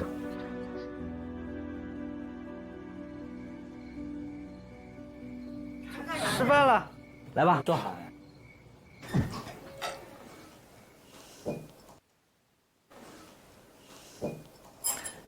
我昨天晚上做了一晚上的攻略，我们从认识到结婚到有孩子啊，然后我们去哪儿，反正我只要把我自己带上就行了，这基本上是出人不出力。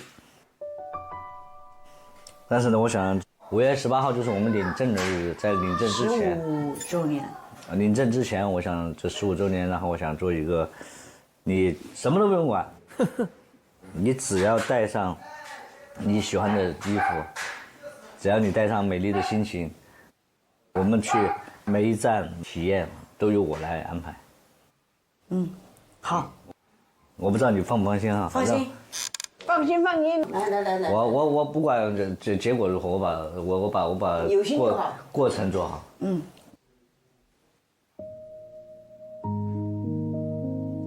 我觉得新疆很美。这段时间5月份到6月份正好是一片紫色的海洋。对啊，我觉得祖国大好山就很好。而且你喜欢骑马，你喜欢运动，然后你可以在花海里面去奔驰。哇，好浪漫！我做了一个小小的一个攻略哈，已经有计划了，这一晚上效率挺高的。我感觉他应该做了很多功课吧，我就很欣慰，很开心。这是他第一次尝试做这样的事情。对，没做过，从来没有。而且以前，比如说我做，可能他会觉得我做这个事情很多余，甚至让他觉得很有压力负担。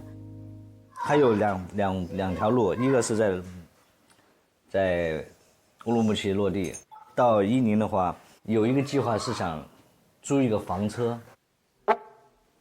我开吗？我开不了。你听我说完。我们可以开到任何一个地方，或者有这个叫什么站呢？然后它是一个你到当地，它有很多的薰衣草的一个文化，还有风景。虽然我感觉他并不熟悉啊，但我觉得他已经跨出这一步挺难得的。那我就鼓励正面的引导，积极的引导。然后我们也可以去霍城去晃一晃，然后里面可以看薰衣草。薰衣草在霍城还是在伊利？这飞伊利，飞到伊利以后住在伊宁啊。伊宁离伊利有多远？等会我再查一下。在家庭生活这个事上，明哥从最开始不参与，甚至反对，甚至消极，到现在他愿意有这个想法来参与，变得积极起来。我觉得这就是一个很好的开端。那我觉得不要泼凉水，不要说啊，我其实想去哪儿，不用，我觉得就挺好的，很好。我有一个办法，机票不用花钱，积分抵扣。是什么的抵扣？是什么的？东航。那就可以把机票省了，去的机票，来回。那我们就可以在那地方就有1万块钱的7000块，别想多了。这一次我们2个出去也不能用公馆账户的钱，咱俩就是一人出一半。好吧，啥也别说了，压力好大呀。我以为盛敏你会说都我来出呢，你又给他架那儿了，我感觉真的。没事，以后会说的。我觉得这是我们新的开始，重启一条我们恋爱的路。对这次旅行怀着很多的期待和憧憬，希望一切顺利。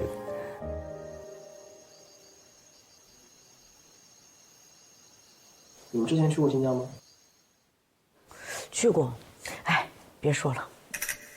第一次去新疆，我和她一起去，本来是我的闺蜜结婚在乌鲁木齐，结果她在人家的婚礼参加过程当中给我提什么，就是你懂的，就是什么类似于我们俩不合适啊。但那个时候萱萱都1岁了，你知道新疆人结婚是从中午就要吃饭、唱歌、跳舞。然后在这跳舞，人家多喜庆的一事儿。然后他在旁边就跟我说：“我俩真不合适。”我又想掉眼泪，我又想看人家结婚要很高兴，要跟人家跳。就是那刻我的心就是特别复杂，所以我其实觉得新疆对我来说，回忆吧，就是都不是特别怎么样的回忆，对。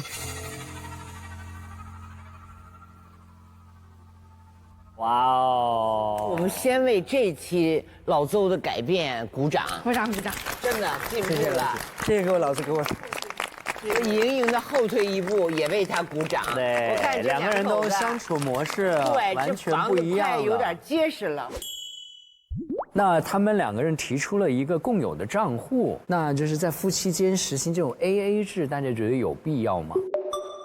我觉得他们这个不算叫 AA 制了，因为这个就是夫妻间最常见的，就是有一个共用账户，大家都往里打钱，多挣多打点，少挣少打点，然后呢各自再留一个各自的小金库，就是有自由有共治。我其实关心的是，就为什么15年了，莹莹突然想起来要建这么一个共有账户？对，以前你们是什么消费模式？我基本上我不爱管钱，因为我在以前国家队的时候对金钱没有意识，我吃的也在国家队，穿的他要发给我，我们基本上生活的成本没有，基本上没有，就自己想吃点零食去超市买点就 OK 了，就我对经济没有概念，而且我经常会被他这样骂我，他说一会儿这个朋友要借点钱我就借了，那个亲戚要点钱我就给了，我就这个没有底线，就是手太散了。他也是学经济的，他也会投资，这个那就你谁强就谁来，对。我就基本上我当甩手掌柜了。然后那几年我们确实我每年的收入也不错，家里面还算是小康很宽裕的啊。然后就出了这之后，然后我们做了一些投资啊。后来嘛，有一次我就觉得我这个大男子主义的那个脸挂不住了。后来我说你什么时候让我吃上软饭，过上软饭硬吃的日子？那你现在就在过啊？我当时我就男人脸有时候脸挂不住，我就当时说，我说要不我们把账分开，你赚你花的，我赚我花的。那时候就有点赌气的感觉，赌气打肿脸充胖子，因为强势惯了嘛，对吧？说完这句话，我就马上问我的经纪人，我最近我的收入多少啊？他说这2个月其实没有收入啊。我才发现哇，我不能再每天浑浑噩噩了。我就觉得真正铁骨的男子汉在拳台上都不怕流血，怎么在家里面怎么可能是吃软饭呢？那我得正视自己了，我就不能拿以前我那些光环再套在我身上了。我说赶快给我找工作，我马上就给自己一个决心，我说要行动起来。当然莹姐她跟我说这个分开账户的这件事，她不是嫌弃我，她想激励我，她想换一种方式让我参与到这种和她的这种较劲儿。这种较劲儿是有爱的较劲儿，包括她说我们收入的百分比，我们的比例是5比1的时候，我当时确实有点脸都挂不住了，是不是？我真的发现他挣的是你的5倍。对，所以说我该加油，我应该加油。哎，你知道吗？其实家里不在乎谁挣得多点少点，真不在乎。而且每个人的事业有起有伏，特别你们原来搞职业体育就更是这样，就是你老想保持在原来那个顶峰的那个收入上，就这个也不现实。我觉得莹莹是想激励你，就是重新找到在家庭的责任位置。哎，我觉得这一点我特别感谢她。我其实和她好好的聊过一次。她说：“老公，她说我并不说图你多少钱，你以前这么奋斗，每天都打着鸡血的，带着伤都出去，那时候你好有光芒。但是现在呢，你不要自暴自弃，不要觉得你不如以前了，你还是依然有力量。你只要正能量去面对生活的话，你一样可以活得更精彩。”他很照顾你的感受，觉得被他的这个鼓励我感动了。所以说没事儿，男人重新在任何地方再重新站起来，然后靠自己能力，靠自己的一步步坚实的去走就好看。他可能还有一个诉求，他希望他的付出，他负起的责任被你看见。所以他要跟你算一算家里的开销，其实到底有多少，就有哪些事情是他一直花了钱、花了心思在做的。就我觉得负责任是双方的事情，被看见也是双方的事情。是的，我觉得莹莹他真的好棒，他真的好爱你，他一直跟我发微信，一定要保护好他。对，莹莹真的是很爱你。她托上海这个朋友找我。他说：“您一定要嘴下留情，对，是吧？明哥要去，你一定要嘴下。”我说：“你告诉他放心。”其实我很喜欢邹市明这种性格，只是我自己觉得哈，你真的不用把东山再起呀、重新雄起呀这些看得那么重。你那时候拳王你还没有拥有这么多了，你现在是个3个孩子的父亲，这是很多人不能跟你比的，还有这么一个智慧的老婆。真的不是你挣多少钱，不是你一定要拿上冠军，你行动起来了，让莹莹看到了你每天在想着我怎么做好一个3个孩子父亲。就像你说的，你去球场带着孩子训练，我觉得这就是一个很像样的父亲，一个家庭里的一座山。我把那3个小山扶到高山上去。对，你3个孩子都很好。我3个儿子特别乖巧。你们知道他们家轩轩多懂事吗？他那么喜欢打篮球，然后他就很少跟自己家里人提出要买一双好一点的篮球鞋。所以那天莹莹跟我说，我说哇，轩轩这么懂事了。所以我觉得这些东西，我觉得价值观，爸爸的价值观，对，一定是就是你们的教育，所以要把这些东西传承下去，一定要，对你也要支棱起来，对不对？但是我感觉这件事情可能爸爸不知道，爸爸知道的话，可能爸爸就买了。所以我觉得冉莹莹也许想通过我的嘴今天说出来，让爸爸觉得哎呦有点心酸，但是也更激励他能够。爸爸，轩轩比你更成熟啊。他说了，轩轩承担了半个父亲的责任呢，所以用你的这个曾经的这个体育的能量，化作一个其他领域的一种分享，我觉得也是可以的，对吧？是。我发现这次我有一个很意外的地方，因为我以为已经相当长一段时间你没有收入了，是莹莹在维持这个家，结果刚才才发现你竟然都不知道是这种情况，所以我觉得这个你们就是真的要好好的沟通啊，至少信息同步。可能他给你算账户的目的也是为了让你知道家里的开销是多少。我以前当甩手掌柜太久了。其实不仅是事业很成功的父亲当甩手掌柜，甩手掌柜是很多的。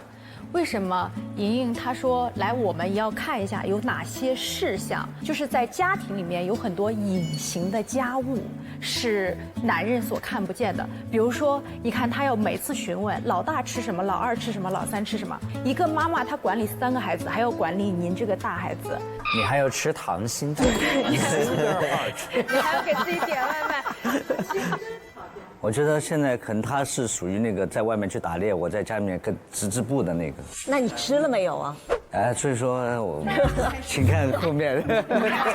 织不织，反正先要支棱起来，先把织布机给支棱起来。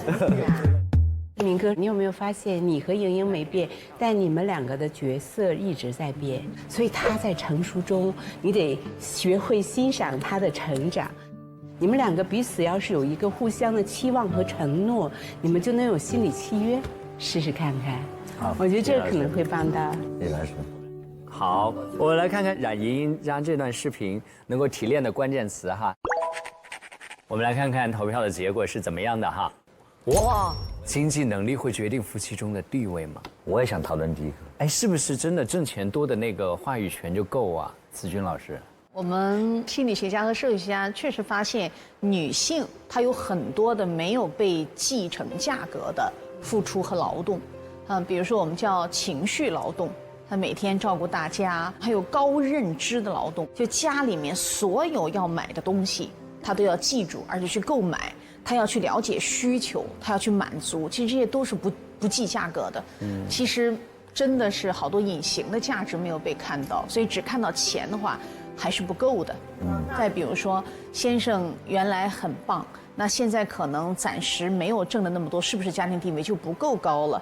我觉得仅仅用经济来衡量，不是夫妻间的关系应该有的一种标准。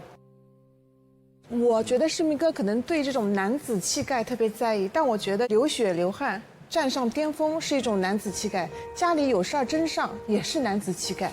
所以我觉得刚好3个儿子都介于青春期嘛，这个时候父亲就可以回归到家庭。对。然后我觉得您和莹莹还有一个特别好的地方，就你们俩是生理性喜欢，你就在家看好3个孩子，然后没事儿带莹莹出去开个会。我觉得这个婚姻就会非常非常的稳固啊。就是像他和小鹿那个会吗？好了，说到开会呢，我们迫不及待的要看那个方法。我们来看小鹿的 VCR 好不好？来看一下。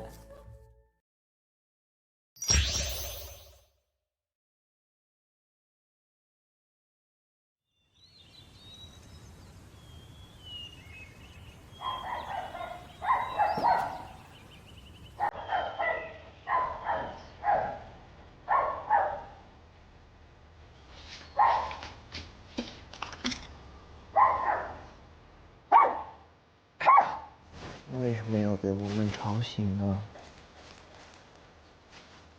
好吵，小本你好吵，你把我吵醒了，1人1天你就把我吵醒了。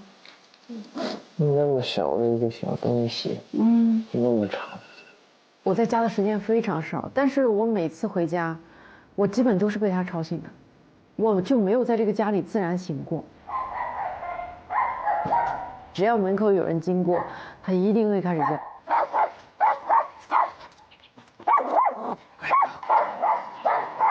然后还有出去遛的时候，他这些暴冲。哎 ，no。然后他就会瞪，然后会叫。你抱着他，不要让人觉得害怕。所以其实他是挺给人造成这种精神上的压力的。而且如果将来有小孩了，我觉得对小孩来说也是很大的一个挑战。所以我很想要去了解、去解决这个事情。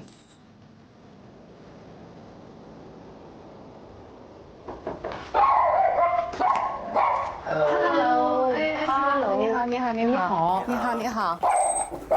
要上课了是吧？他要上课，对。他很快，如果你们不干涉他的话，他很快也能安静下来吗？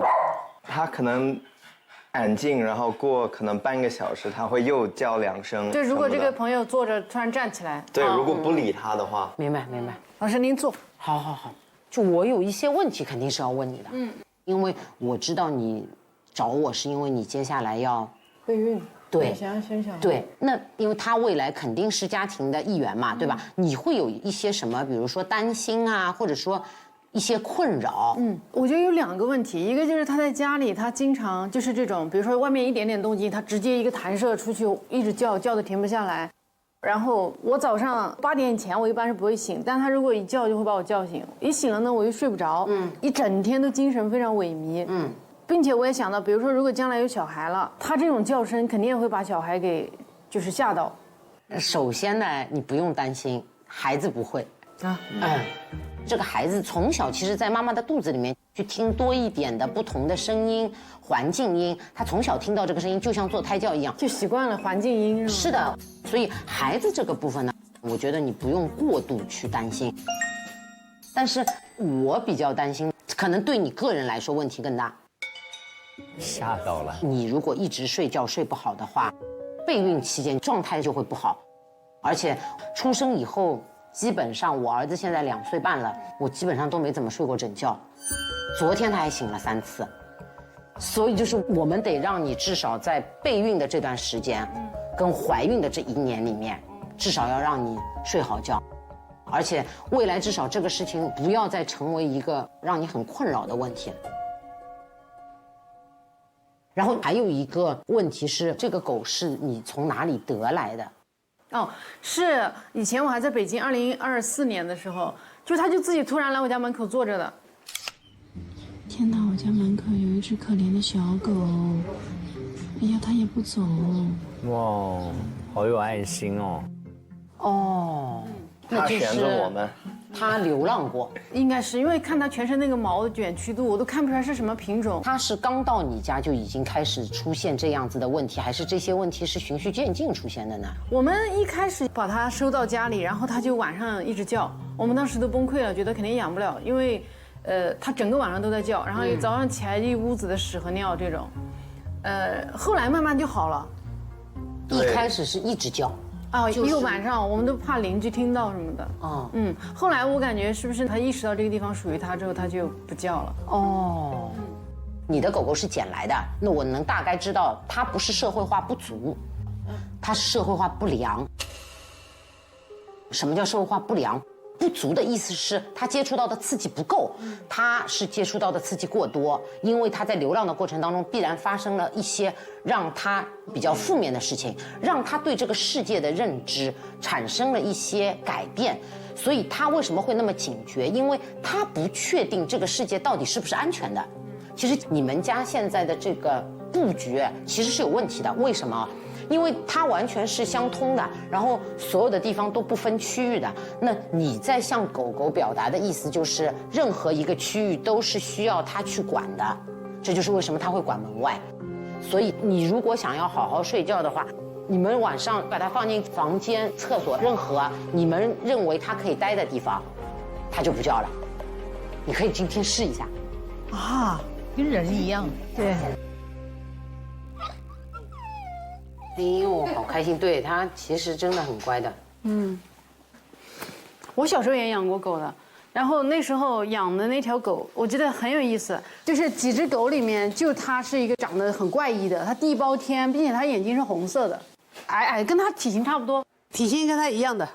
然后我和我哥都觉得它好可爱，然后就每天养着，然后又生了一些小狗，后来养着养着，我们后来就是。反正因为搬家，然后因为其实我和我哥也没怎么，比如说给他洗澡什么，都是我妈在洗。然后我记得印象很深刻，小时候我们，哎呀不行，小时候我们就是下晚自习回去，就看到3个小狗，我妈洗完澡之后就用一个小毛毯给它们裹着，然后3个小狗的小头在里面，然后这样看着我和我哥放晚自习回去。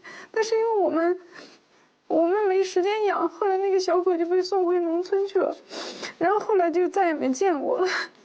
我最后一次见那个小狗，就说我回到老家，就是突然它就从那个林子里面跑出来，然后特别的脏，然后它一开始对着我们叫，后来它认出来我和我哥，然后就一直亲我们，后来我就没见过它了。然后，所以后来这个小狗来的时候，我其实不太敢养，因为我觉得很难对这个小狗负责。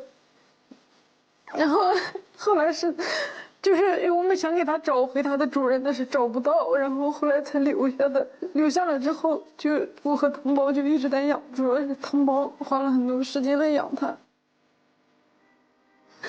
然后我就一直都担心自己养不好小狗。就我觉得我可能，我感觉我现在的此刻这个我虽然是一个35岁的躯体啊，但是我觉得哭的是那个，就小学阶段那个，也没有什么掌控能力，然后事情也不由你说了算，然后你喜欢的东西，因为你没有能力去保护，所以你也没有办法让它陪伴着你。我觉得是那个很无力的状态，让我情绪有点失控吧。那你说你想讲什么？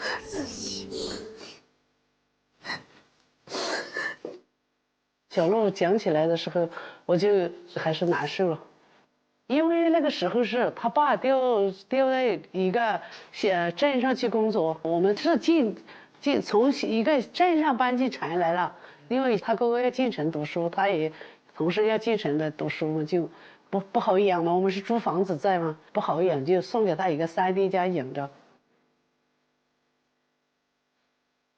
就是你别去想以前，因为小时候这些事情我们其实也很无力，你说对吧？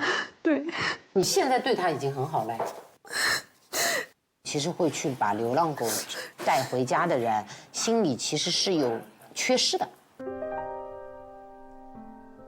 就特别是养狗的人，其实是因为想要被爱才会去养狗的，因为如果爱爆棚的话是养猫的。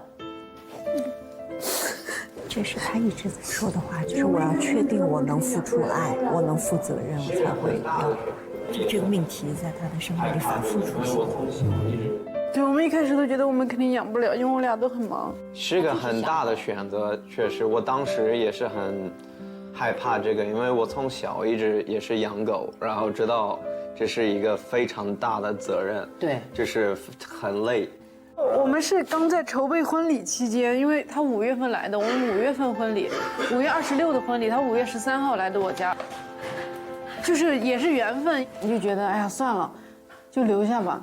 我其实担心你的状况，因为我知道很多主人他其实痛苦的点就是在于，他们总是觉得自己给狗的不够好，或者是不是自己没有做好。其实不会的，我们现在能做的就已经是我们能做的最好的了。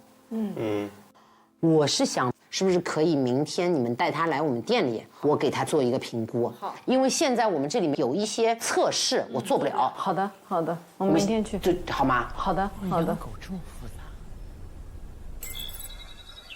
早上好。我觉得，如果送过去的话，我们等到那些我们都在出差的时候，因为要寄养。让他早点开始学嘛，因为他学了，我们也得学。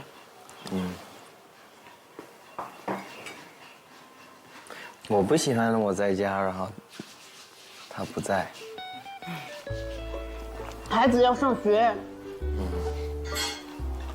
你不让他上学，你一会儿就站那。我就觉得有点浪费。什么叫浪费？他上学。Shush, Melvin。Melvin，乖乖，我在这里啊。哦。他咬了你吗？没有吧？挠了我。Melvin。哦，对，这也是一个问题。他在笼一出去，笼子里根本待不住。每一次都是这样。对。哎，这有点要把孩子送走的意思哈。没有安全感了。老师好，我们来聊。Sorry。他昨天又睡在哪里的？他睡在书房啊，今天没叫啊，没叫吧？可能因为我起得早。哦，我妈还是很早把他拿出去遛了，所以就没吵到我。门口也刚好没有外卖快递。哦，那我们先上去给他做一个评估，然后让他去闻一闻。好。让那个 Jordan 出来一下吧，跟他见一下，我看一下他的状况。狗老师要来了吗？对。其实这个很危险。他在驱逐他主要就是情绪控管的这个问题。挺凶猛的，领地意识好强。老师好稳定啊。老师要教训他了吧？不会，他也会给他一些回应，就会告诉他。就是，但不会去伤害他。哇，还有狗狗老师，他其实有一点控管跟感觉别人的动作都是有危险的那个状态在的。叫完回来，他通常会找男同志，找汤包，因为汤包是主要的照顾者。对，你看他走向你的表情，你看我厉不厉害？哦，所以我说这之间是一个误解。他觉得他在帮忙，对，然后其实我并不需要这些。对，他跟你们之间现在有一种误会。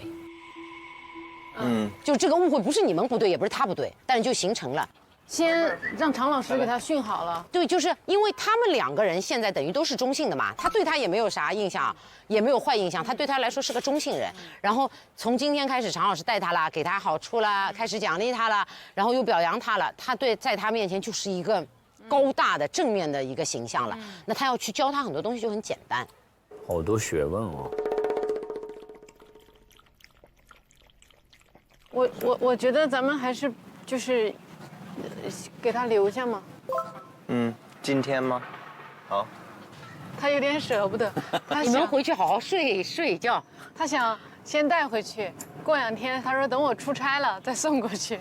但是我心想，要不让他开始早点学习嘛？早点学习他就早点回家一样。对，行。就是他晚点来。要多长时间？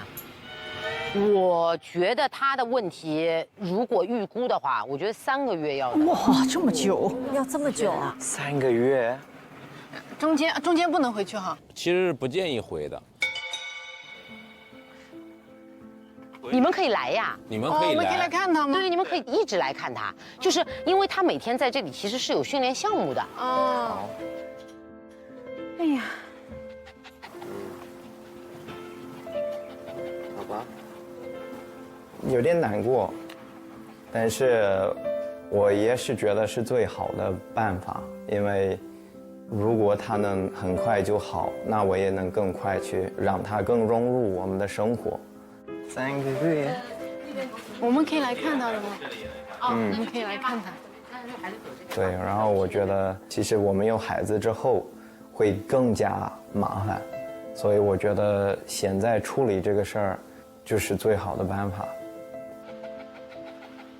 没事，他很乖，也是一个，我觉得对于他的生活质量也是一个很大的。对，我们就可以带他去玩了。对。我能感受得到你们其实很爱他，所以我们还是希望他以后可以更好的融入这个家庭嘛，因为他也是这个家庭的成员嘛。对。他能够更好的融入家庭，你们其实也会相对来说比较轻松。因为有了孩子以后。其实你们的很多精力是更少、更没有办法去做它的调整了。对。所以我觉得现在是个很好的契机。好，那就让他开始上学吧。好。他是来享福的呀，不要这样。我们这里很开心的。好。但是我知道你们情感上，随时想他，随时来看他，因为我们这里一直有人的。你们待会儿要开心的跟他拜拜哦。不然他会误以为是不是要发生不好的事情，因为他能感受得到你们的这个情绪。好。他开始那个又有点焦虑了。我不要我的情绪影响他，我先出去缓一下，然后我再来跟他说拜拜。等等，小白。他还要跟去呢，他因为有点担心。我当时，哎呀，那个情绪就是你会觉得他有点可怜，他也不知道是发生了什么，突然我们就把他送到一个地方去，然后他就要自己一个狗待在那儿，就感觉他那个简单的小脑子也想不通是发生了什么，我就怕他觉得我们抛弃他了。不要哭。没事。来，回来了。对。好的，好的。乖乖。但是我觉得，就是小狗在这么好的环境里，它能够在这儿成长，因为狗生这么长些年，它如果早一点，你看，早一天开始学习，那么它就早一天开始自由，可以带着出去玩啊，然后很快乐的这些时光，我就觉得挺好的。Good girl, Melbourne。哦，是的。是。那我把它放进。好。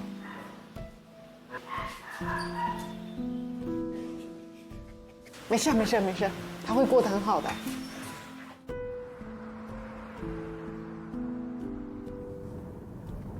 我们俩像两个空巢老人，现在。空巢老人。哎，确实，我觉得他有一些问题，就是必须得解决。刚刚老师说，3个月的训练之后，他会换一条狗，不会真的给我们换一条狗吧？他没有。3个月后回来，一只金毛。但我们还是要多来看它，不然我怕它就跟我们没有那么亲了。对。养这个墨尔本当然是一种缘分哈。当你们就是一直带着它的时候，有没有做实习父母的感觉？确实有，虽然我不觉得是像一个孩子那么的那种沉重的责任，但是至少是。有一些花一些精力时间在身上。是的，是的，我是比如说每天一起床，我第一个任务就是溜墨尔本。我不在家，我也在思考啊，墨尔本有多久就是没有出门，或者他什么时候吃饭，我还是一直需要有这个意识。所以其实我觉得确实这是一个很好的准备。对。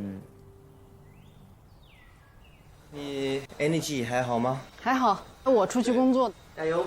拜拜。哒啦哒啦哒啦哒啦哒。哎，在后面吗？海雷，哎呀，好美呀！哎，我刚刚在路边看到2个人，跟他俩一模一样背影，在那买咖啡。我心想，哎，是不是你俩？虽然我现在在备孕，其实我还是不敢闲下来，但是我现在在自己的工作上有取舍的去做调整。我能工作一段休息一下，然后也又工作一段又休息一下，这已经很奢侈。我觉得我很喜欢，也很感谢这样的状态。我们现在其实可以上台了。好。然后听我指令啊。水要带。位置我想好了，上面有水。而且作为一个创作者，如果每天过着一样的生活，你的创作是不会有新东西的。我们刚毕业的时候就是过得很拮据。我当时在律所上班的时候啊，中间大家说一起吃饭，我就说我不去了，我有点事儿，我就先跑回家，然后我就煮我那个方便面。那你每天给他们借口都是你有点事儿？我有点事儿，对我这个人就很有事儿。我现在会意识到，其实我选择了一个我很喜欢的事业，我不在意备孕生小孩这几年有没有我，或者别人怎么定位我，我都要继续干下去的。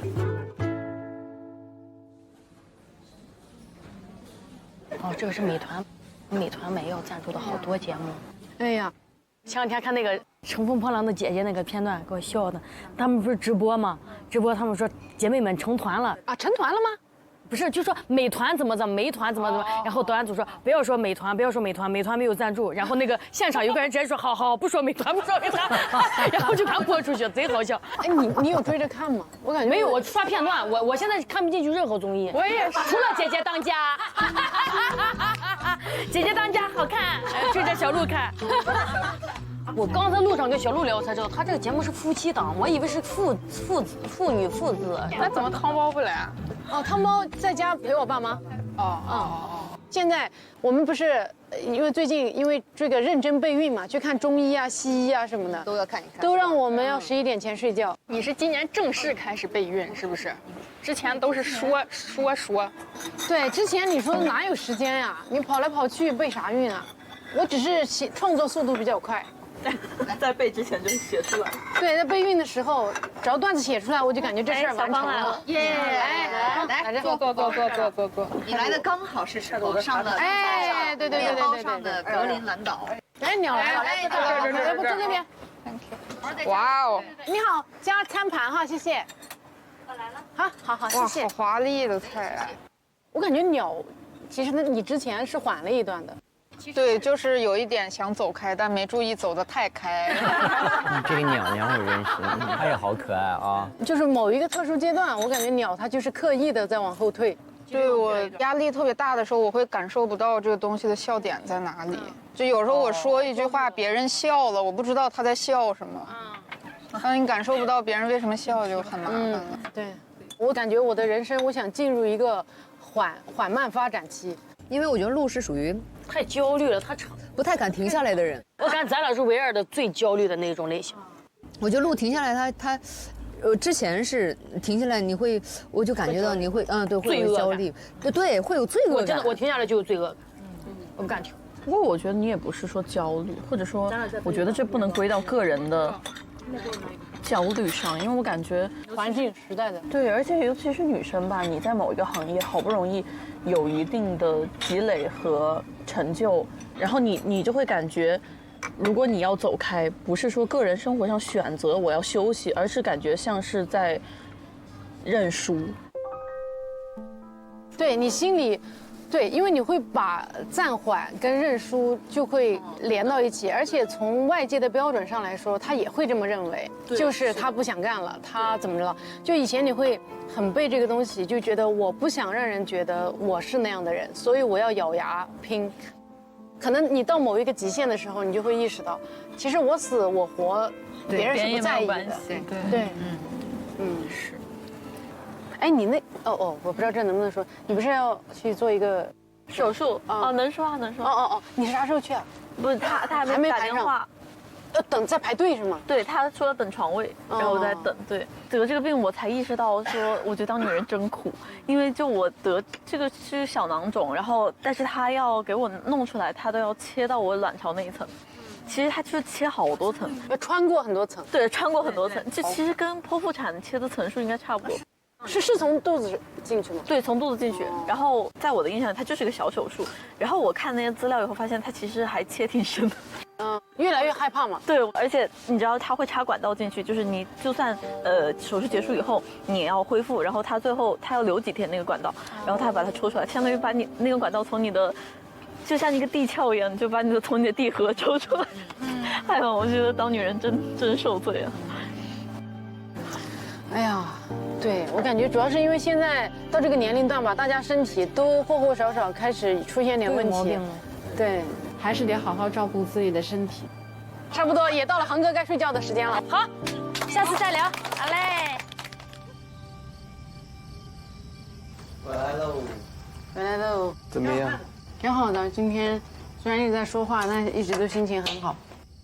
我在想，我们过2天要不要去做一下那个基因检测这些我觉得是一个很好的 idea。我今天也在看，我只是查了在那个 AI 对，但是我感觉挺有意思，这个我都不知道有这种技术。对，因为一个朋友也提醒我，因为他是，我那个朋友他有基因病嘛，然后其实是，他告诉我是因为可是混血混太多了之后，出现的基因病。应该不是国家混的问题吧？因为欧洲人都是 like， 我不知道，他有提醒我，他说就是混血2代还好，好像3代4代就容易有这个。我不知道，你也不知道。我不觉得是，但是你看欧洲人，像我的基因现在已经有可能几10个国家。好哎，我们去查一下吧。对。汤包也有点累哈，又上基因的压力了。送走墨尔本的时候，你心里也会很难过吧？哎，确实，那个事儿挺痛苦的，但是我觉得我也是一直没有好好解决这个问题，所以必须得就是有孩子之前解决。从这段 VCR 可以看得出来啊，这个小鹿和汤包呢都是备孕新手，对吧？很多备孕的知识啊都在了解过程当中。哎，我想问一下各位哈，就是你们知道哪些成分的药品在备孕期间是不能够使用的吗？我怀孕的时候有一次就是发烧，但是医生告诉我很多药我是不能用的，所以就只能硬扛。那莹莹在怀孕那个时候，有医生也嘱咐一些消炎的药也是不能用的。哎，这样我们来听听这个美团买药的小团健康管家怎么说，好不好？备孕期间含哪些成分的药品不能使用？哦，回答出来了，看一下，他说常用的很多的复方感冒药、部分抗生素和抗病毒药物，在备孕期间都不建议使用，因为这些药物可能影响胚胎发育。如需用药，请遵医嘱。哎，你觉得小鹿为什么哭成了那样？只是舍不得狗吗？我觉得小鹿是那种非常有责任心的责任心，所以我觉得他跟那只狗也是有那种非常强的绑定和关系。子君老师，就是他在聊到那条狗被父母送走，因为哥哥要去城里念书，他不得不，这个有没有他其实有一点投射到自己身上的一种？对，他对这个小狗狗他没有办法凭他一己之力对这个小狗负责任，他会有一点愧疚感。第二个，某种程度上，他会让这个小狗也想到他自己，因为他一直在说他哥哥比较重要，而他自己总是不被重视的，就这么留在旁边，他可能也会就感同身受到这个小狗。所以他有的时候常常被激惹会哭，是他共情到了他自己的情感。对，我觉得小鹿也是永远把自己放在别人的角度思考事情什么的。可是他内心又很柔软啊。对对对，非常软，非常的，一直很温暖嘛，而且很敏感。对，很敏感，很敏感，也很能 get 到小鹿的点。对反正我觉得得互相支持嘛。我觉得不同的问题，我们就会换角色。其实我觉得是有点那个样子的。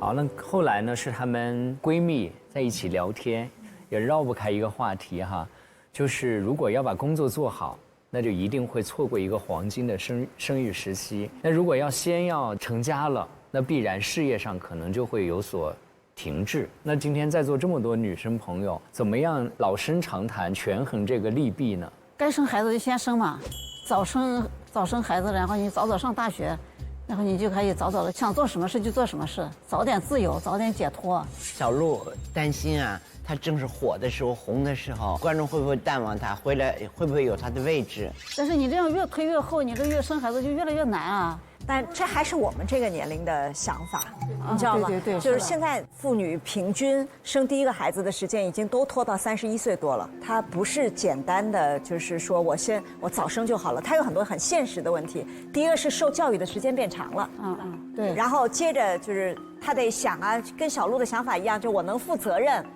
我再生嘛。你能负责任，你得有个房子。您就又得奋斗好几年，这都不是简单我有什么事业心的问题，还有心理上，现在都是先自我发展再说成家嘛，所以你就肯定越往后拖。我觉得这是个趋势。我是持相反意见的。上一集我很想说，其实像小鹿这样的工作性质的人群，其实并不是多数，大部分的可能都是企事业单位的员工。其实，在现在市场经济下，你不怀孕你反而更危险，你更应该焦虑。可能在你怀孕了以后，至少1、2年、2、3年以后，你这个工作都是稳定的，不然其实很多时候反而容易被裁员。小鹿这种啊，是真的，他不应该有任何焦虑。他的工作性质，他的才华，怀孕啊这件事情，一定是上天给他的一个机遇，或者说是给他一个新的体验。这种体验是你坐在办公室想破头都想不出来的很多的新的内容。我们跟小鹿其实上期专门讨论过这个问题，我们都告诉他了，小鹿的本事已经长在身上了，这个东西就是手心手背。对。但是我今天看他，哎呀，他这个备孕太辛苦了，汤包是又在担心先把狗安排好，然后还得处理他爸他妈的关系，还得还要跟你去查基因，每天都有新的焦虑。其实按照倪老师那说法，不符合自然怀孕。就是现在你们顾忌太多了，但我觉得我们生活一直会有各种压力什么的，要么是这个备孕压力，或者要么是这个时间安排压力什么的，所以我觉得最终只能自己把所有的事情，不让它太影响自己。汤包，你做好准备没有？当爸爸？我都想过，我自己有了那种消息，的时候，我的心情会怎么样？我会觉得我会非常的开心。虽然我不知道我准备好了没有，但是我就是还是很希望这个事情能发生。会不会有这种可能？第一个生完了之后上瘾了，小鹿他们家会生3、4个，超越邹市明，超越市民家这个赛道很拥挤啊。哎，你们有安排旅行吗？我们到现在还没有。让邹市明给你们安排一个旅行。好呀，你说你专业了。大美新疆，我们来了。好，我们来看看汤包这一段会带来什么热聊的话题。第一个，成家与立业真的是2选1吗？没想到是一个外国友人来选出的成家立业这个话题。确实，我觉得可能第一个话题挺有意思的嘛。我觉得对于很多人，这也是一个很大的挑战。所以我觉得这个是对很多人是很感兴趣的话题。其实成家和立业，你会发现好像是个2难选择啊，会担心成家了影响事业，忙事业影响成家。但我想说的是，成家是可以更好的支持立业。实际上，我觉得我们也不用把它看得那么复杂，就是确定你们2口子是不是真喜欢孩子。当你喜欢了，一切困难都能克服，这个问题全都能解决。好，谢谢大家。